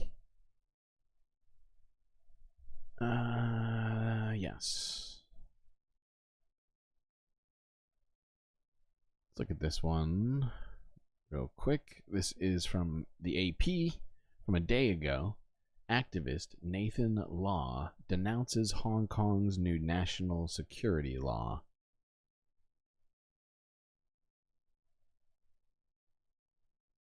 Now, Hong Kong's legislature has passed a tough new security law, which authorities say is necessary for stability, but which critics fear will further erode civil liberties. The tough penalties include life imprisonment for treason and insurrection. Let's speak to the BBC's Martin Yip, who's in Hong Kong. Can you just talk us through this legislation, Martin?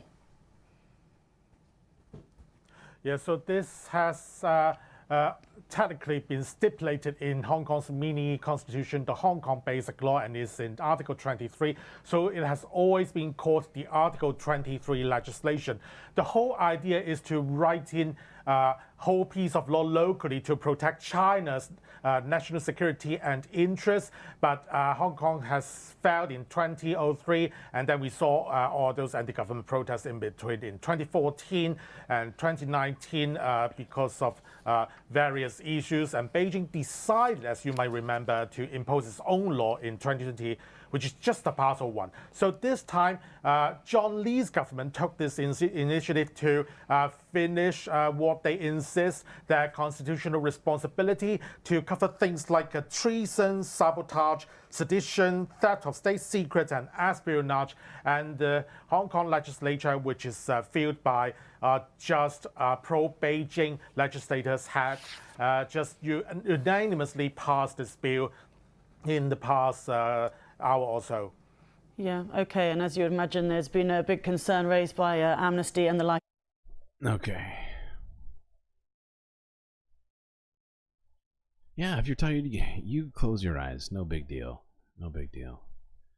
The VOD won't actually be secret. It will be there for you to watch at your pleasure. What do I have next here?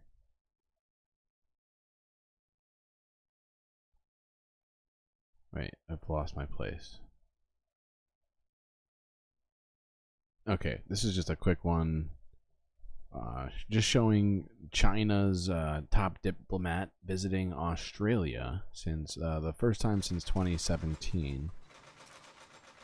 Okay, thank you. Thank you. About Australians detained in China, human rights, maritime security. As you know, dialogue enables us to manage our differences. We both know it does not eliminate them. Australia will always be Australia, and China will always be China. Now more than ever, it is important that we have channels to discuss upholding a regional and global order, shaped by agreed rules and norms where we respect each other's sovereignty. The past twists and turns of the decade leaves us with a lesson to draw on, as well as valuable experience. I think that fundamentally it is about staying committed to mutual respect. China never interferes in Australia's internal affairs. We respect the system and path that Australia has chosen, and when it comes to China's sovereignty, dignity, and legitimate concerns, we, of course, hope that Australia will continue to abide by the commitments made at the establishment of diplomatic ties and since then to provide your respect and proper handling. Boop. Everybody get booped. Okay. Did all that. Got through China.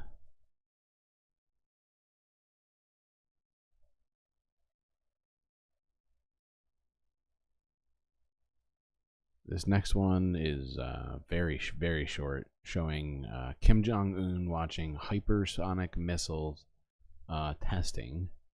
It's not even really a video. It's just a couple of pictures.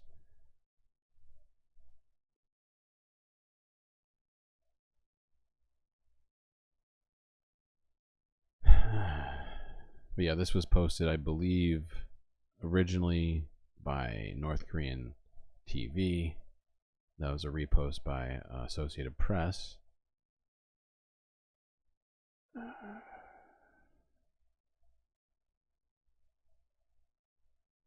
Which people can't hang. I mean, it's late, Soul Life, and you just woke up, so you have an advantage. This is from a day ago. Actually, we already watched a video about this from Al Jazeera. Ah, we get to skip one. Yay, chat, we get to skip one.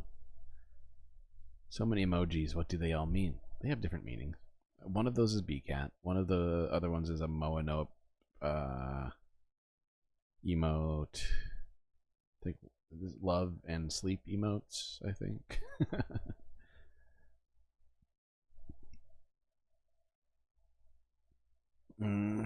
Okay, if I could just skip ahead, what's next? Ah, okay.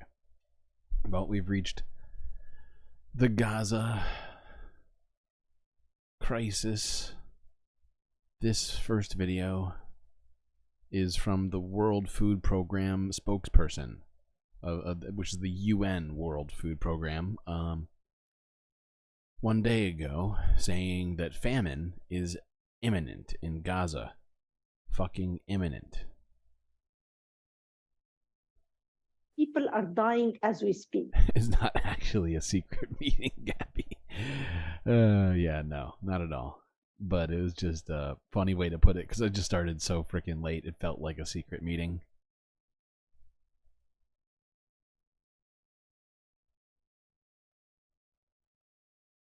People are dying as we speak. Yes, it's imminent. It's going to happen anytime soon.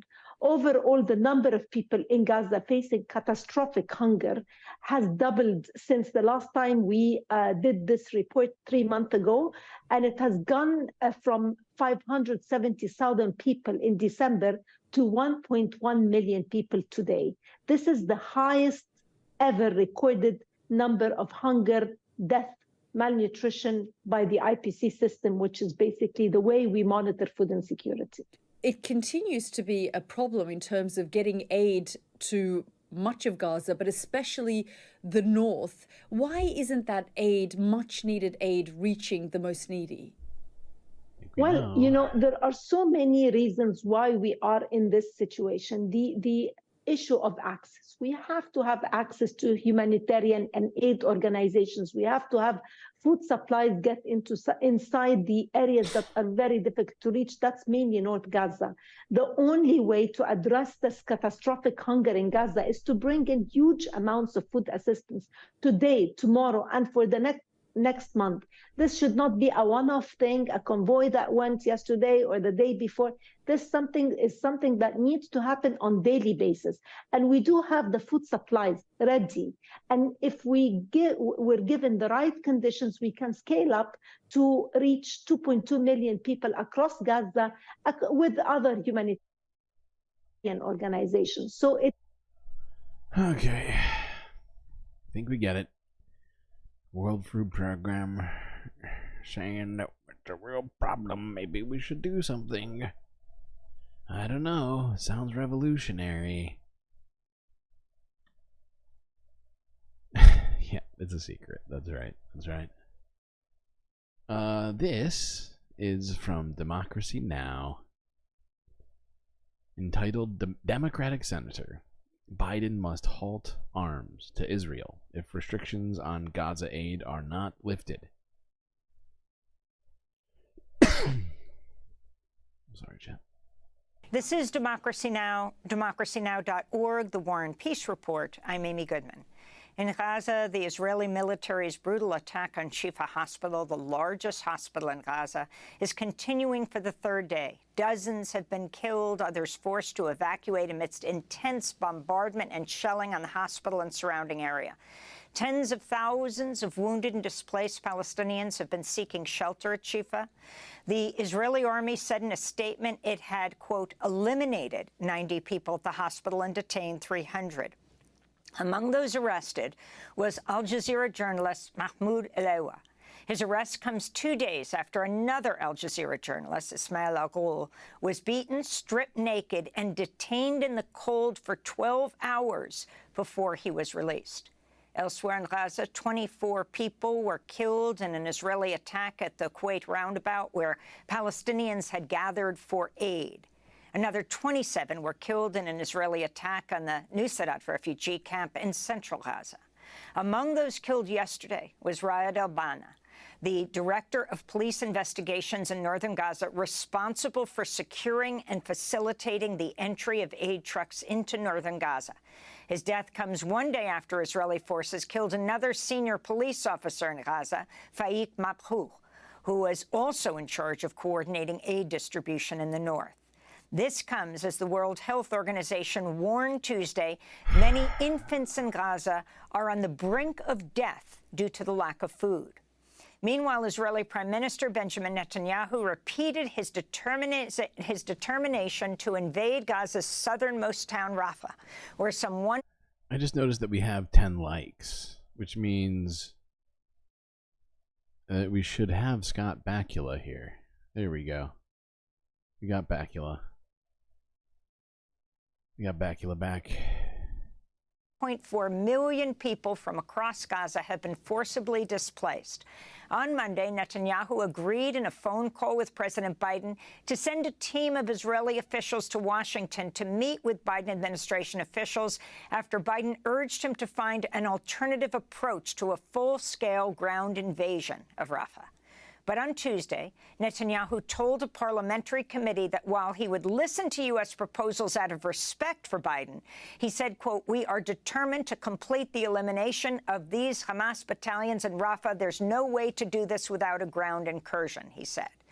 The official death toll in Gaza is approaching 32,000, with over 74,000 people wounded. For more, we're joined by Democratic Senator Chris Van Hollen of Maryland. In January, he traveled to the Egyptian side of the Rafah border crossing. He's joining us from Kensington, Maryland. Senator Chris Van Hollen, welcome back to Democracy Now! Thank you so much for joining us. Can you talk about Netanyahu's threat to launch a full-scale ground invasion of Rafah and what you want Biden to tell him? Well, Amy, it's good to be with you. Since my visit to Rafah in January, things have gotten even worse. The humanitarian situation in Gaza is even more catastrophic. And now, as you said, Prime Minister Netanyahu has said he's going to ignore President Biden's requests and launch a full-scale invasion of Rafah. You know, President Biden was right, in my view, to say that that would be a red line, that you can't cross it. And so now it's going to be very important that the president and the Biden administration back that up and make it clear that they will hold the prime minister accountable. Exactly. Bakula is good. I agree. How does Amy Goodman deal? That's a great question. Probably a lot of heavy meditation, I would think. Maybe she boxes on the weekends. You know, the Netanyahu government is going to be sending some officials to Washington this week to discuss how they might go about this Rafah invasion.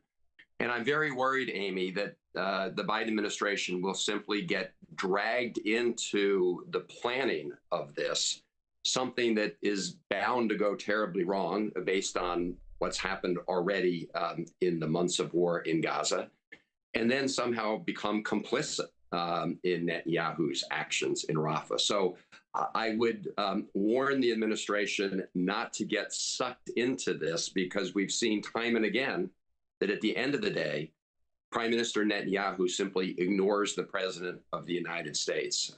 And so we need to do more to make Netanyahu accountable for our requests. I want to play some of what you said on the Senate floor in February about the withholding of humanitarian aid to Gaza. Kids in Gaza are now dying from the deliberate withholding of food. In addition to the horror of that news, one other thing is true. That is a war crime. It is a textbook war crime. Yep. And that makes those who orchestrate it complicit. War criminals. So are you clearly calling Israeli Prime Minister Benjamin Netanyahu a war criminal? Well, Amy, I'm calling those who are responsible for these actions having committed. He's being a real politician here, but you can't call the people who are complicit in the genocide war criminals and not the person that's doing it. And once again, yes, he's a sitting senator, so he's being a politician here, but the answer is yes, pal.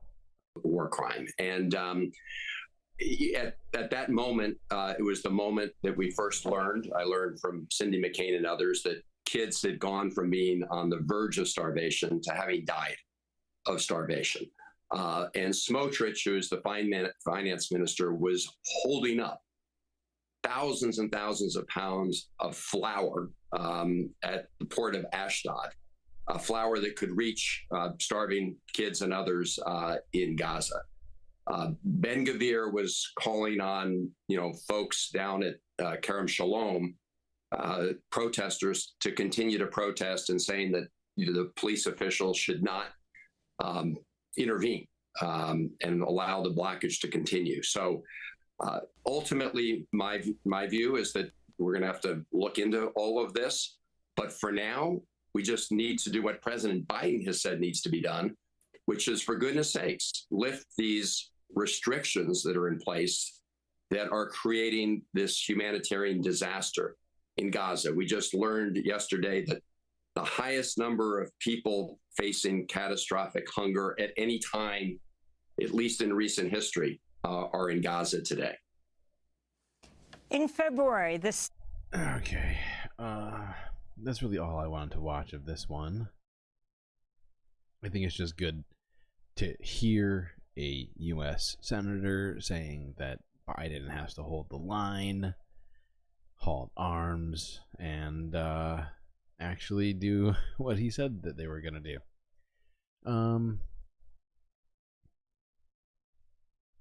This is from Global News from a day ago, entitled "Canada Will Not Sell Arms to Israel After Altered NDP Motion Passes." This one's somewhat optimistic. The European Union states that Netanyahu is using deliberate starvation of children in Gaza as a weapon of war. Human rights groups have spoken out against targeting of journalists, civilians, hospitals, aid workers, and the UN has called out for Canada for complicity in this because we provide the military weapons to Israel. Last night, Parliament called for an end to military aid to Netanyahu's government, and yet numerous military supply deals are still in the works. So will the minister respect Parliament and tell us whether or not deals like the guns from Colt and Kitchener and armed vehicles from Rochelle and Brampton will be sent to Israel, yes or no? The Honourable Parliamentary Secretary to the Minister of Foreign Affairs. Thank you, Mr. Speaker. And I want to begin by saying that yesterday for me was the day I was very proud to be a parliamentarian. In this House, we came together, 4 to 5 parties, to find a workable solution, to find a Canadian position that Canadians could be comfortable with. We will continue to advocate for a ceasefire. We will continue to not sell arms as we have promised and continue to make sure that we bring hostages back to where they belong in their homes. We will continue to do that. I invite the Conservatives to be as engaged in this as we are. Makes me feel just slightly optimistic. About 7% optimism, which is high for me. I feel like I'm usually operating on about 2.5%. Just kidding. Oh, just so many things every single day. This is from a day ago. TRT World. Israel rejects ceasefire talks despite global growing pressure. Did Soul Life let us down? What did you do, Soul Life? You haven't figured out bots yet? How dare you?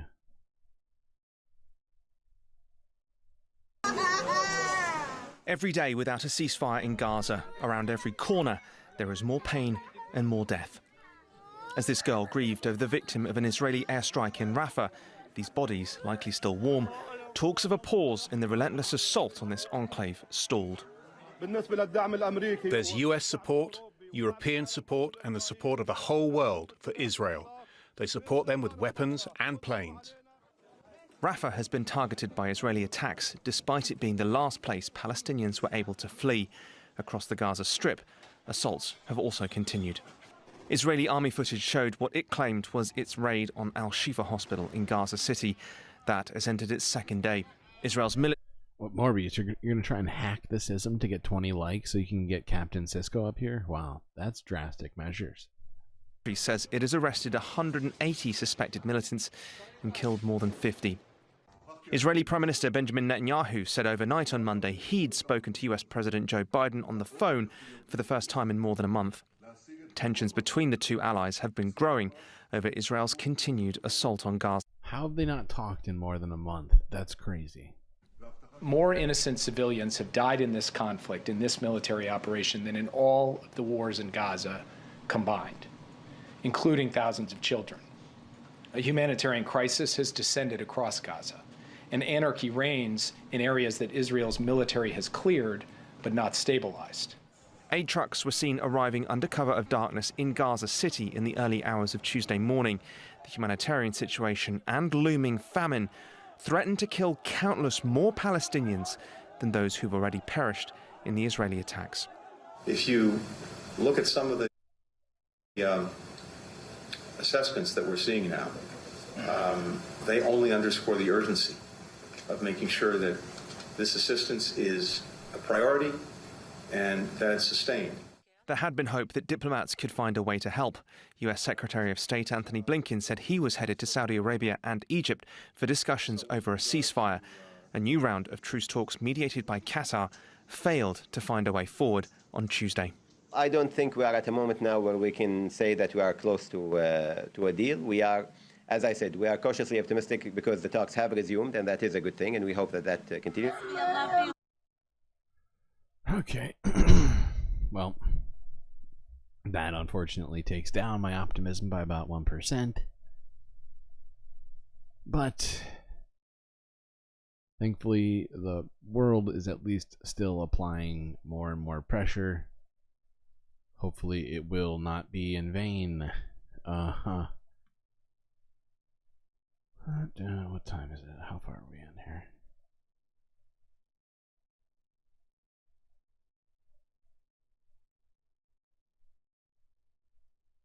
Okay, we're going to watch part of this next one. This is entitled Meet the Israeli Traitors, quote unquote, standing against the war in Gaza.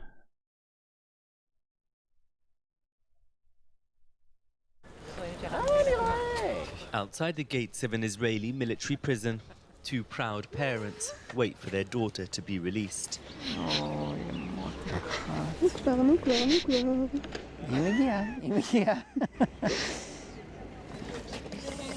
18-year-old Sophia has just finished a 20-day jail term.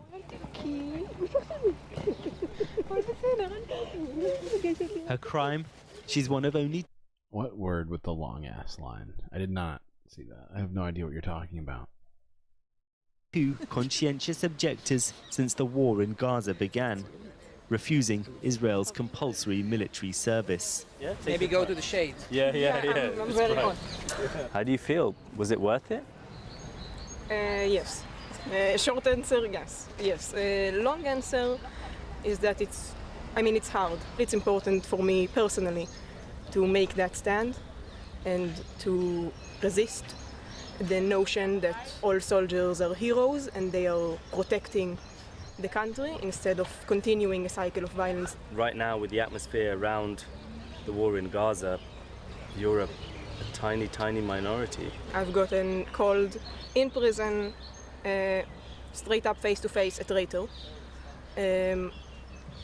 And I think that most of the country thinks of me as a traitor because people split it into us versus them, and I don't see it that way at all. I don't see any us and them here. But very few Israelis see the conflict the way Sophia does. Tel Aviv is just 50 miles up the coast from northern Gaza, but you wouldn't know there's a war raging nearby. Posters calling for the release of Israeli hostages still held by Hamas, a reminder of the trauma of the October 7th attacks. Every time I see footage of Tel Aviv and Israel, it seems real chill. Like there's no war going on. Aside from the actual protests, everyone seems to be generally just living their normal lives. And it's very frustrating, especially because most of them support the genocide that's happening in Gaza. And it's disgusting that you can sit there and just kind of live and be like, yes, this is what should happen. That is just a gross level of inhumanity. If you want to see the rest of that, it's on Channel 4 News.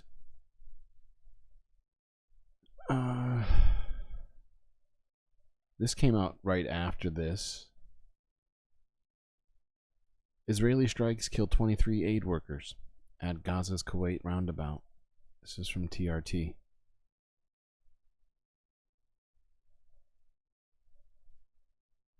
Heavy rains flooding these tents, making the humanitarian crisis for these Gazans even more dire. The war has displaced 85% of the population. Those seeking shelter struggle to survive, with a looming famine threatening countless more. Again, according to the most respected measure of these things, 100% of the population in Gaza is at severe levels of acute food insecurity. That's the first time an entire population has been so classified. There had been hope that diplomats could find a way to help, with the U.S. Secretary of State heading to Saudi Arabia and Egypt for discussions over a ceasefire. I think we are at a moment now where we can say that we are close to a deal. We are, as I said, we are cautiously optimistic because the talks have resumed, and that is a good thing, and we hope that that continues. That comes as diplomatic pressure grows on Israel to stop an assault on Rafah. The entire Gazan population is seeking refuge from the fighting there, and Washington is urging Israel to quash its planned offensive. We do not see a way to eliminate Hamas militarily without destroying those remaining battalions. We are determined to do so. But okay, we've seen all this footage. Smash the like button, thank you. Alright, you know what? We might not be at 20, but because it's a super secret stream, you don't have as many people here as usual. As long as you don't tell anybody, I'll give you Cisco. Okay? Hear that, Morbius? You're getting Cisco for free, bud. Just keep it secret. Don't expect this to happen during regular streams, but you know what? Because you've all made it here to this incredibly secretive stream of a special and fantastic nature. You're gonna get special benefits. Ooh. Oh my god, a free Cisco. What's next?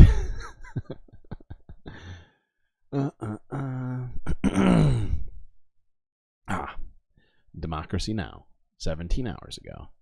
Biden's sanctions against Israeli settlers ignores the state's role in West Bank violence. Dun, dun, dun, dun, dun. This is Democracy Now!, democracynow.org. I'm Amy Goodman. The Biden administration imposed sanctions last week on 3 Israeli settlers and 2 Israeli outposts in the occupied West Bank over their involvement with assaulting, harassing, and threatening Palestinians, violently expelling many from their land. The U.S. State Department sanctions target Moshe Sharvit, the owner of Moshe's Farm Outpost, Zvi Bar Yosef, founder of Zvi's Farm, and Nedia Ben-Pazi. Over the past 5 months, Israeli settler violence has intensified across the West Bank, with human rights groups accusing the Israeli government of encouraging attacks against Palestinians. According to health officials, well over 400 Palestinians have been killed in the West Bank by Israeli forces and settlers since October 7th. Investigative journalist Shane Bauer recently wrote a piece for the New Yorker magazine, which features 2 of the Israeli settlers sanctioned by the Biden administration, Nedia Ben-Pazi and Moshe Sharvit, whom Bauer described as 2 very dangerous men. Shane Bauer traveled to their illegal outposts in the West Bank and spoke to several other settlers, mapping out the violence against Palestinians that's escalated since October 7th. His piece for The New Yorker was published in February. It's titled, "The Israeli Settlers Attacking Their Palestinian Neighbors." The print edition calls it The Dispossessed. I recently interviewed Shane Bauer and began by asking him about his journey to the West Bank and how he came to meet the settlers. It's not that Cisco Soul Life. It's Captain Benjamin Sisko from Deep Space Nine, Star Trek. Were eventually sanctioned by the Biden administration. October 7th came sort of in the middle of an unprecedented wave of settler violence in the West Bank, starting around the beginning of 2023. This sort of uptick in violence came after the new government came to power in Israel, which included some very powerful settlers like Itamar Ben-Gvir and Bezalel Smotrich. Before October 7th, the UN was recording about 3 settler attacks a day. Of course, October 7th comes and the violence increased exponentially.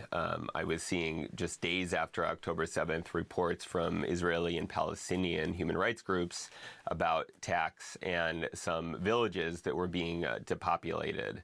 So I traveled to the West Bank. While I was there, I met 2 of the settlers who were just sanctioned, Moshe Sharvit and Neria Benbazi.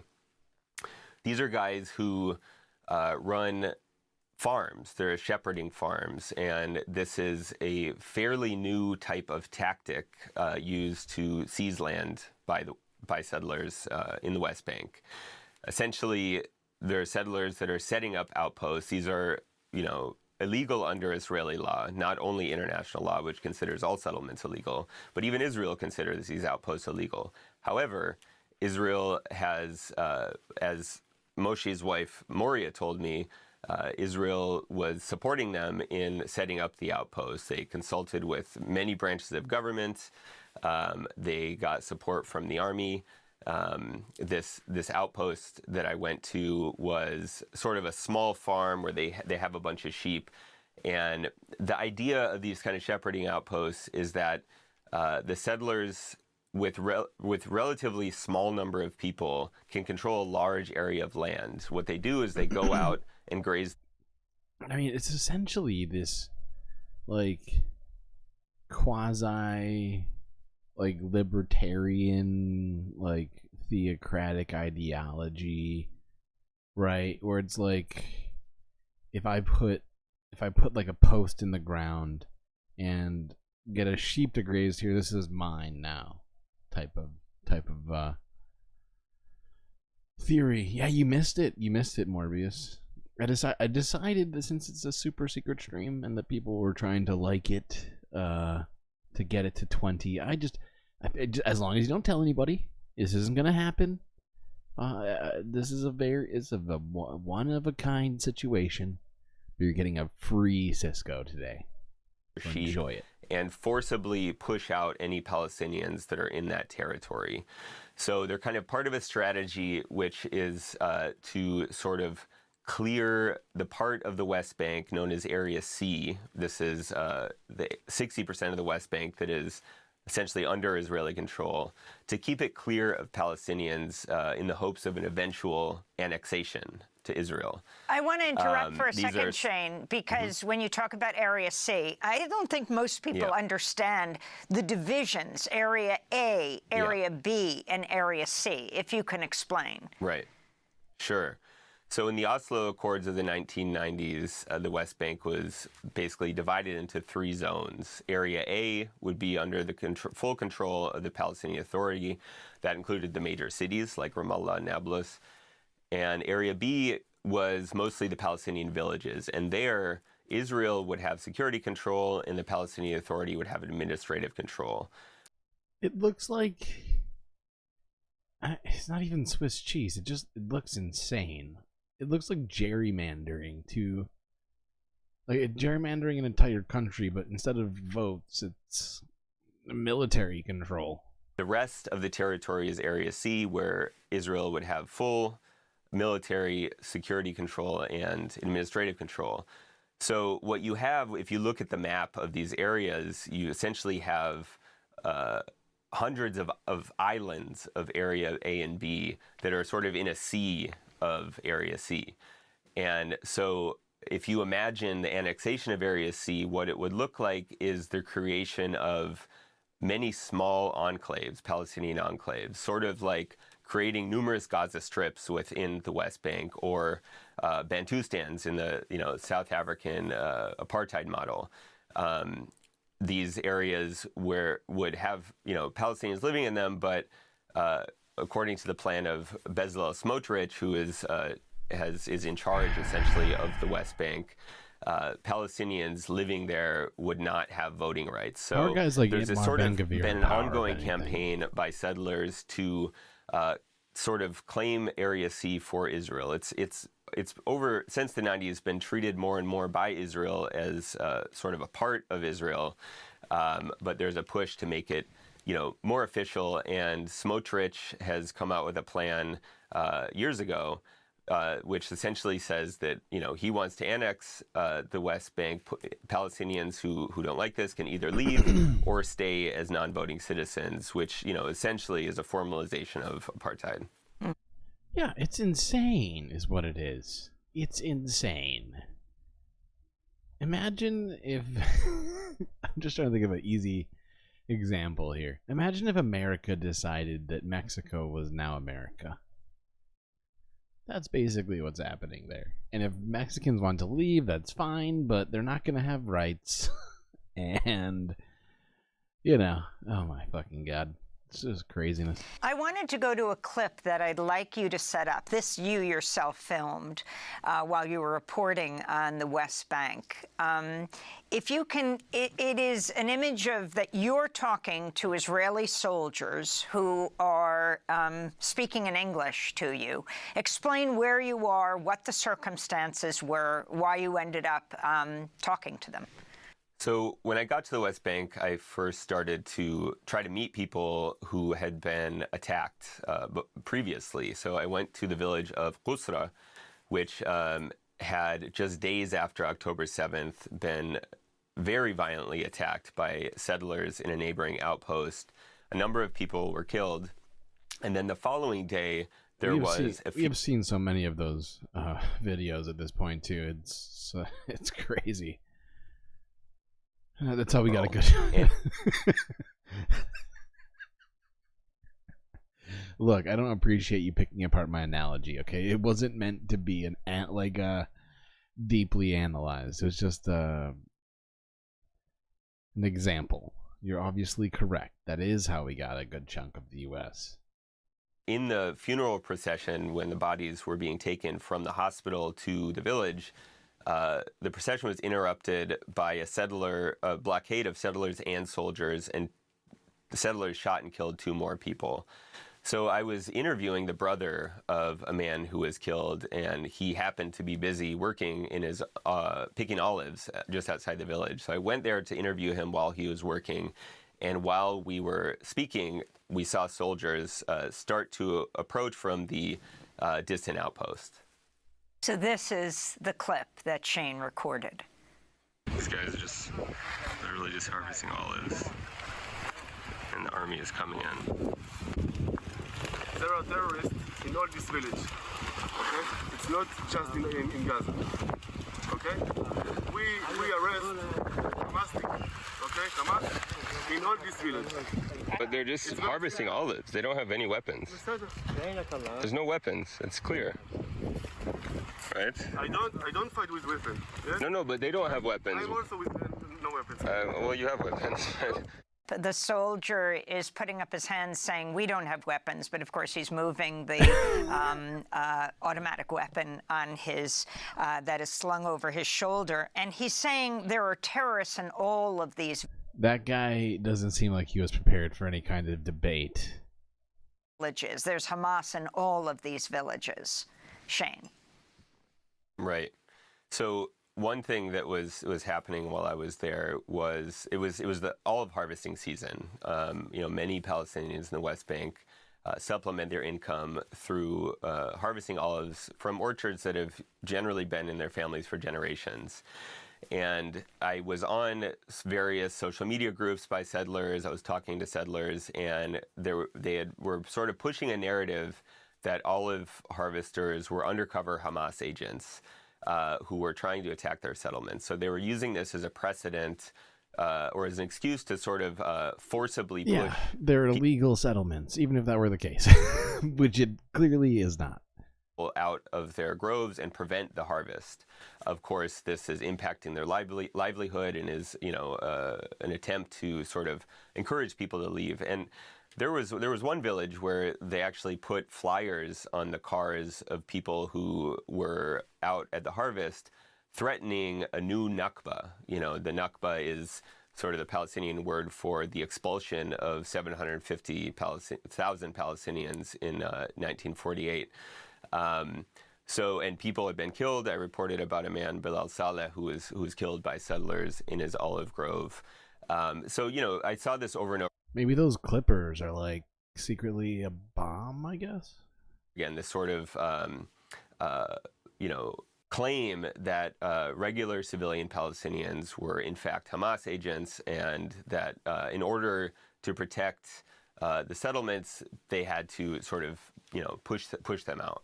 And the effect of Smotrich, you know, Smotrich and Ben-Gvir, Israeli settlers, as well as now powerful members of the Israeli government, cabinet members. The effect of the National Security Minister, Ben-Gvir, announcing that his department was in the process of purchasing 10,000 rifles. This is Israel's current two-state solution. Yeah, take everything until there's no second state. Seems to be the plan. To equip civilian so-called security teams based around Israel's borders and the illegal settlements in the West Bank, giving out these guns. Mm-hmm. Yeah, and that's in addition to 7,000 rifles that were handed to settlers by the army after October 7th. I mean, it's very apparent. You know, Palestinians told me that settlers who had been harassing them before now had M16s. So when I went to settlements, you know, I would go to just walk into a supermarket and there's people walking around with Uzis and M16s. It's very, very prevalent. And, you know, walking around with Uzis at a supermarket is so fucking weird. Why would you need that at the supermarket? A part of this, too, is not just the handing out of weapons to civilians, but after October 7th, the Army recruited thousands of settlers into the army who then served locally. So someone like Moshe Sharvit, who was just sanctioned by the Biden administration, he had his outpost since for several years and had been documented, you know, dispersing the flocks of local Palestinians, you know, pressuring the Palestinians around his outpost to move away. Then after October 7th, he becomes a soldier. And, you know, then he is showing up at the houses of some of these people, threatening to kill them if they don't leave. So 12 families left. And I heard this over and over again from Palestinians that they, you know, especially people who had been directly under pressure from settlers before October 7th, they then just days after October 7th, start seeing the same people in military uniforms. So, you know, the line between settlers and the army virtually disappeared after October 7th. I wanted to go to a second clip that you recorded, Shane, in an interview with an older Palestinian man who said he'd been beaten by Moshe Sharvit, one of the Israeli settlers that the Biden administration has now sanctioned. Had been beaten by Moshe and his brother, who showed up to his house, he said, with M16s in the West Bank. Do you want to set it up a little more, who this man was? Yeah, this man, his name was Nabil Ishteya, and he was one of the people who I met who lived right next to Moshe Sharvit's outpost, Moshe's farm, which is now under sanctions. And he and others kind of described to me what happened after October 7th. You know, again, these people had been harassed for years by Moshe before October 7th, but then he describes in this clip what happened. When they came, I was alone. They told me to leave. Then they started beating me. He had 4 men with him. I spent the night in the hospital in Tubas. I spent 2 days in the hospital. I was injured on my hand, my head, and my back. They beat you with a staff? They beat me with a staff and kicked me. In your house? In the house, I was shouting. I thought they were going to kill me. I managed to get away. I thought they were going to kill me in my house. My neighbors called for an ambulance. They destroyed my water tank. Come this way. They did this the day they drove you out? Yes, that day they beat me. There's the outpost, Moshe's outpost. So we're looking out into the horizon at Moshe's outpost. Again, Moshe is one of those that have been sanctioned by the Biden administration. Tell us more about Nabil Ishtea, Shane Bauer.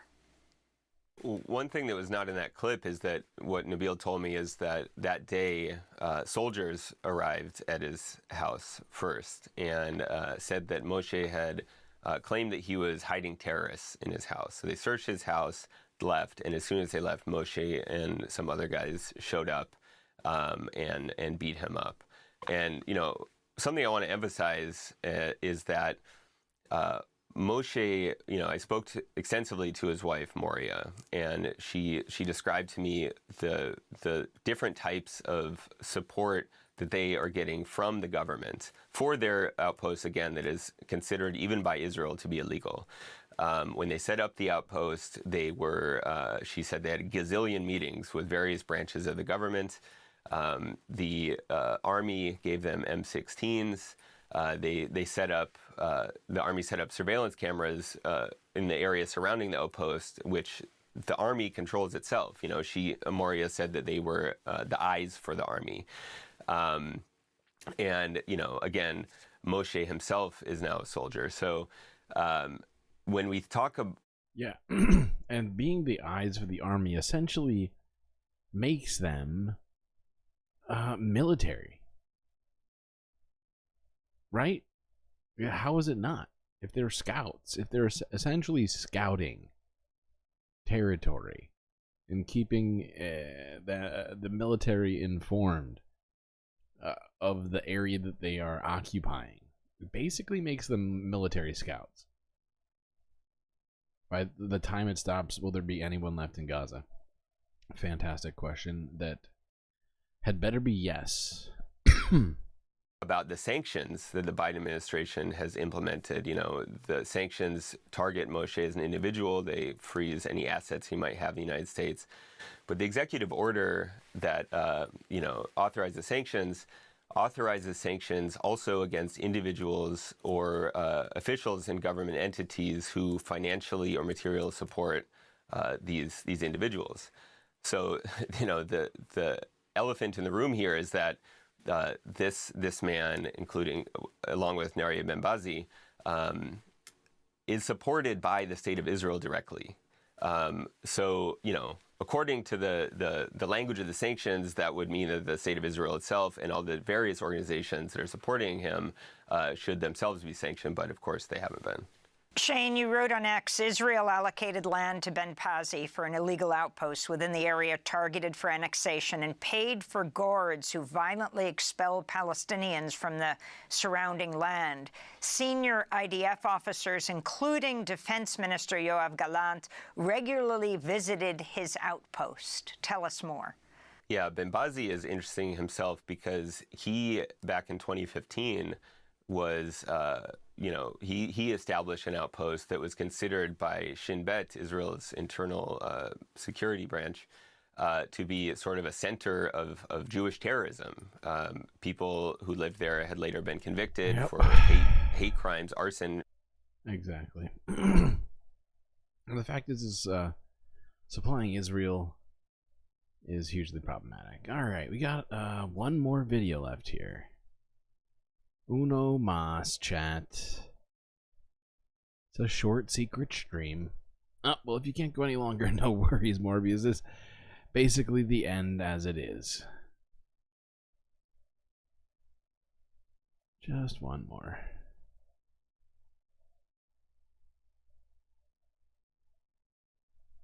Alright, this next one I found 2 hours ago, right before I decided to start streaming. This is from Al Jazeera. U.S. submits draft resolution to the UN calling for an immediate ceasefire in Gaza. Wow. Well, let's do that, huh? Let's see. Let's see. Begin with breaking news. The United States says it submitted a draft resolution to the UN Security Council calling for an immediate ceasefire in Gaza. Secretary of State Antony Blinken says the resolution is linked to the release of captives and that he hopes countries will support the move. The U.S. has previously vetoed attempts to achieve a ceasefire at the United Nations. Let's get more with our diplomatic editor, James Bates, who joins us on the line. So, James, what more are you hearing about this U.S. resolution? Well, these comments have come from Secretary of State Blinken in the last half hour and clearly sound very important indeed. What we need to know is the exact language of the UN Security Council resolution to which he's referring. And I can tell you that Al Jazeera has obtained a copy of the latest, we thought it was the latest US Security Council draft just a few hours ago. And this is, I think, where the language is important, because he's talking, when he spoke to reporters a short time ago, about an immediate ceasefire. And the resolution, the copy we've seen, does use the words immediate and sustained ceasefire. But this is where it gets complicated, and this is important. The language you have says the Security Council determines the imperative of an immediate and sustained ceasefire to protect civilians on all sides. Now, determines the imperative means that an immediate and sustained ceasefire the Security Council believes is important. What other members of the Security Council want is an immediate demand for one to take place. And it's not clear in this resolution that that's actually what the US is demanding. And I have to be honest with you, it's not clear whether this copy of the resolution that Al Jazeera obtained just a couple of hours ago is the copy that Secretary of State Blinken is talking about. It may well be. This is a fluid document. It's being updated all the time, but the language has been changed. It is certainly the strongest draft that I have seen with regard to the situation in Gaza, demanding immediate aid go into Gaza, talking about international humanitarian law being complied with. It is a lengthy document. This is something the US has been working on, a draft resolution, for some weeks now, and it's been constantly evolving. Yeah. Certainly the strongest language yet, but is it quite what the rest of the Security Council want, a demand for an immediate ceasefire, or is it just a resolution where the Security Council would say an immediate ceasefire is something that's very important, and he may then, of course, be able to refer to the ongoing talks that are taking place in Doha to try and get a 6-week ceasefire. As you say, James, strong language in this draft resolution that the U.S. is putting forward. And this is, of course, a significant change, it would appear, given the U.S.'s previous vetoes at the Security Council on Gaza. Yes, for 3 times we've had the U.S. representative in the Security Council raise their arm in veto against the rest of the Security Council. Only the UK has been on 2 of those resolutions not supporting the resolution, in abstention. But the US is the only one that, with veto powers, blocked those resolutions. Yep. The Security Council would have called for an immediate ceasefire at the end of last year if it hadn't been for the United States. And I know from diplomats in New York and elsewhere that there's been considerable concern about this among the Security Council, but also, I think, among the U.S. diplomatic community. Senior diplomats have told me they believe that the U.S. ambassador herself, Linda Thomas-Greenfield, has been uneasy about the U.S. position and has been advocating for the U.S. to take a stronger position given the scale of the deaths caused by Israel's bombardment. Will we hear about this today? Probably. Almost undoubtedly there will be other people talking about this, not just me. As it's important. It's incredibly important. Alright, that's the last serious video. We're just going to watch this again because I found it, I think, it's just too funny for me. So, we're gonna end the stream the same way we started it.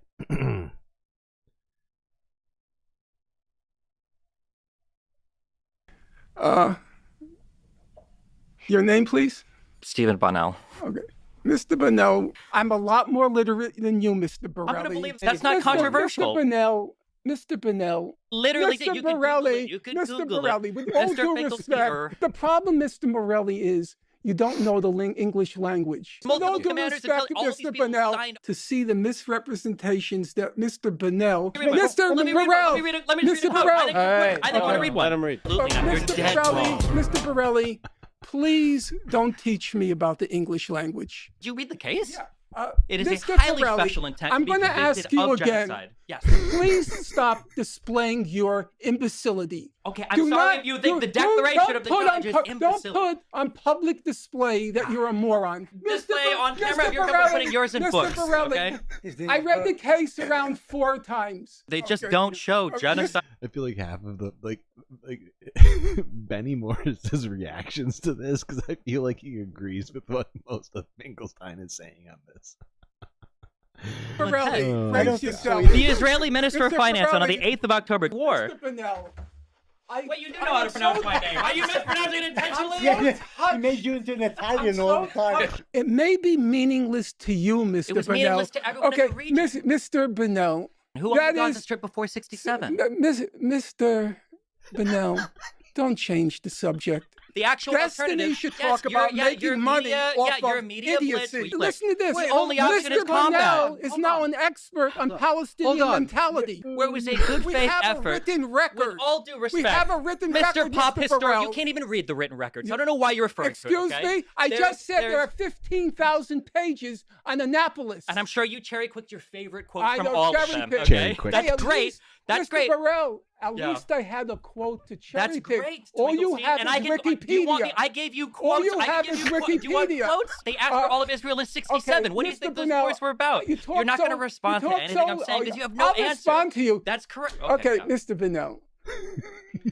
If you're a historian, if you do all this work to get to things, tell me what they here's said. Don't something, just tell me a Mr. Bonnell. sentence. Tell me by what Mr. metric. Bonnell. Because they were Mr. fake, or Burrell, that maybe... Mr. Burrell. Oh God, thank you, Norm. Thank you for that. I want to believe that he did all of that on purpose. Oh God, it's just so satisfying because you can tell it bothers Destiny, but he doesn't. He doesn't want to correct him and lose track of his thoughts. So he just. Okay, all right, that's it, chat.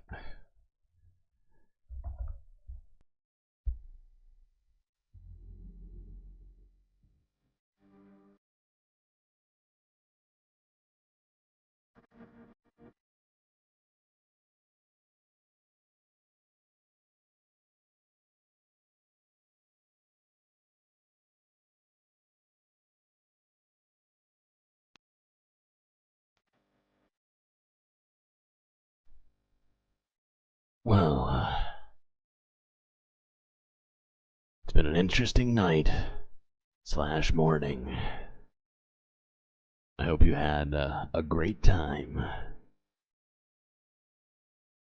Looking over the day's doom and whatnot is always, it's always better with you folks with me.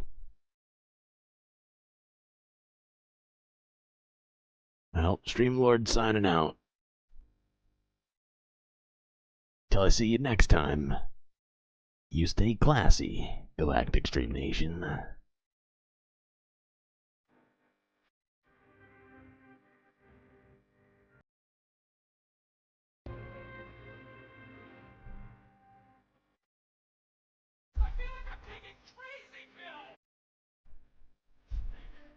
Shine.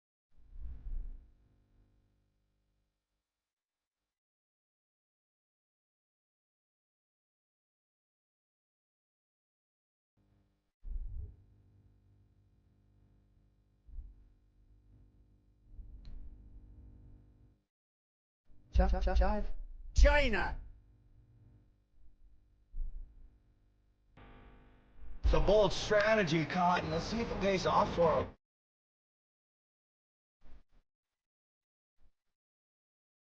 He looks good, and he looks hard.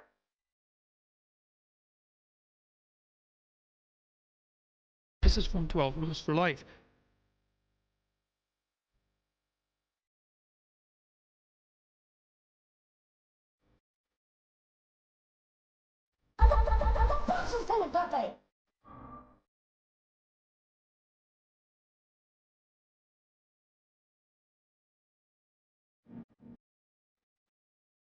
Aren't I a good guy? Arguably the greatest work of nonfiction of the 20th century.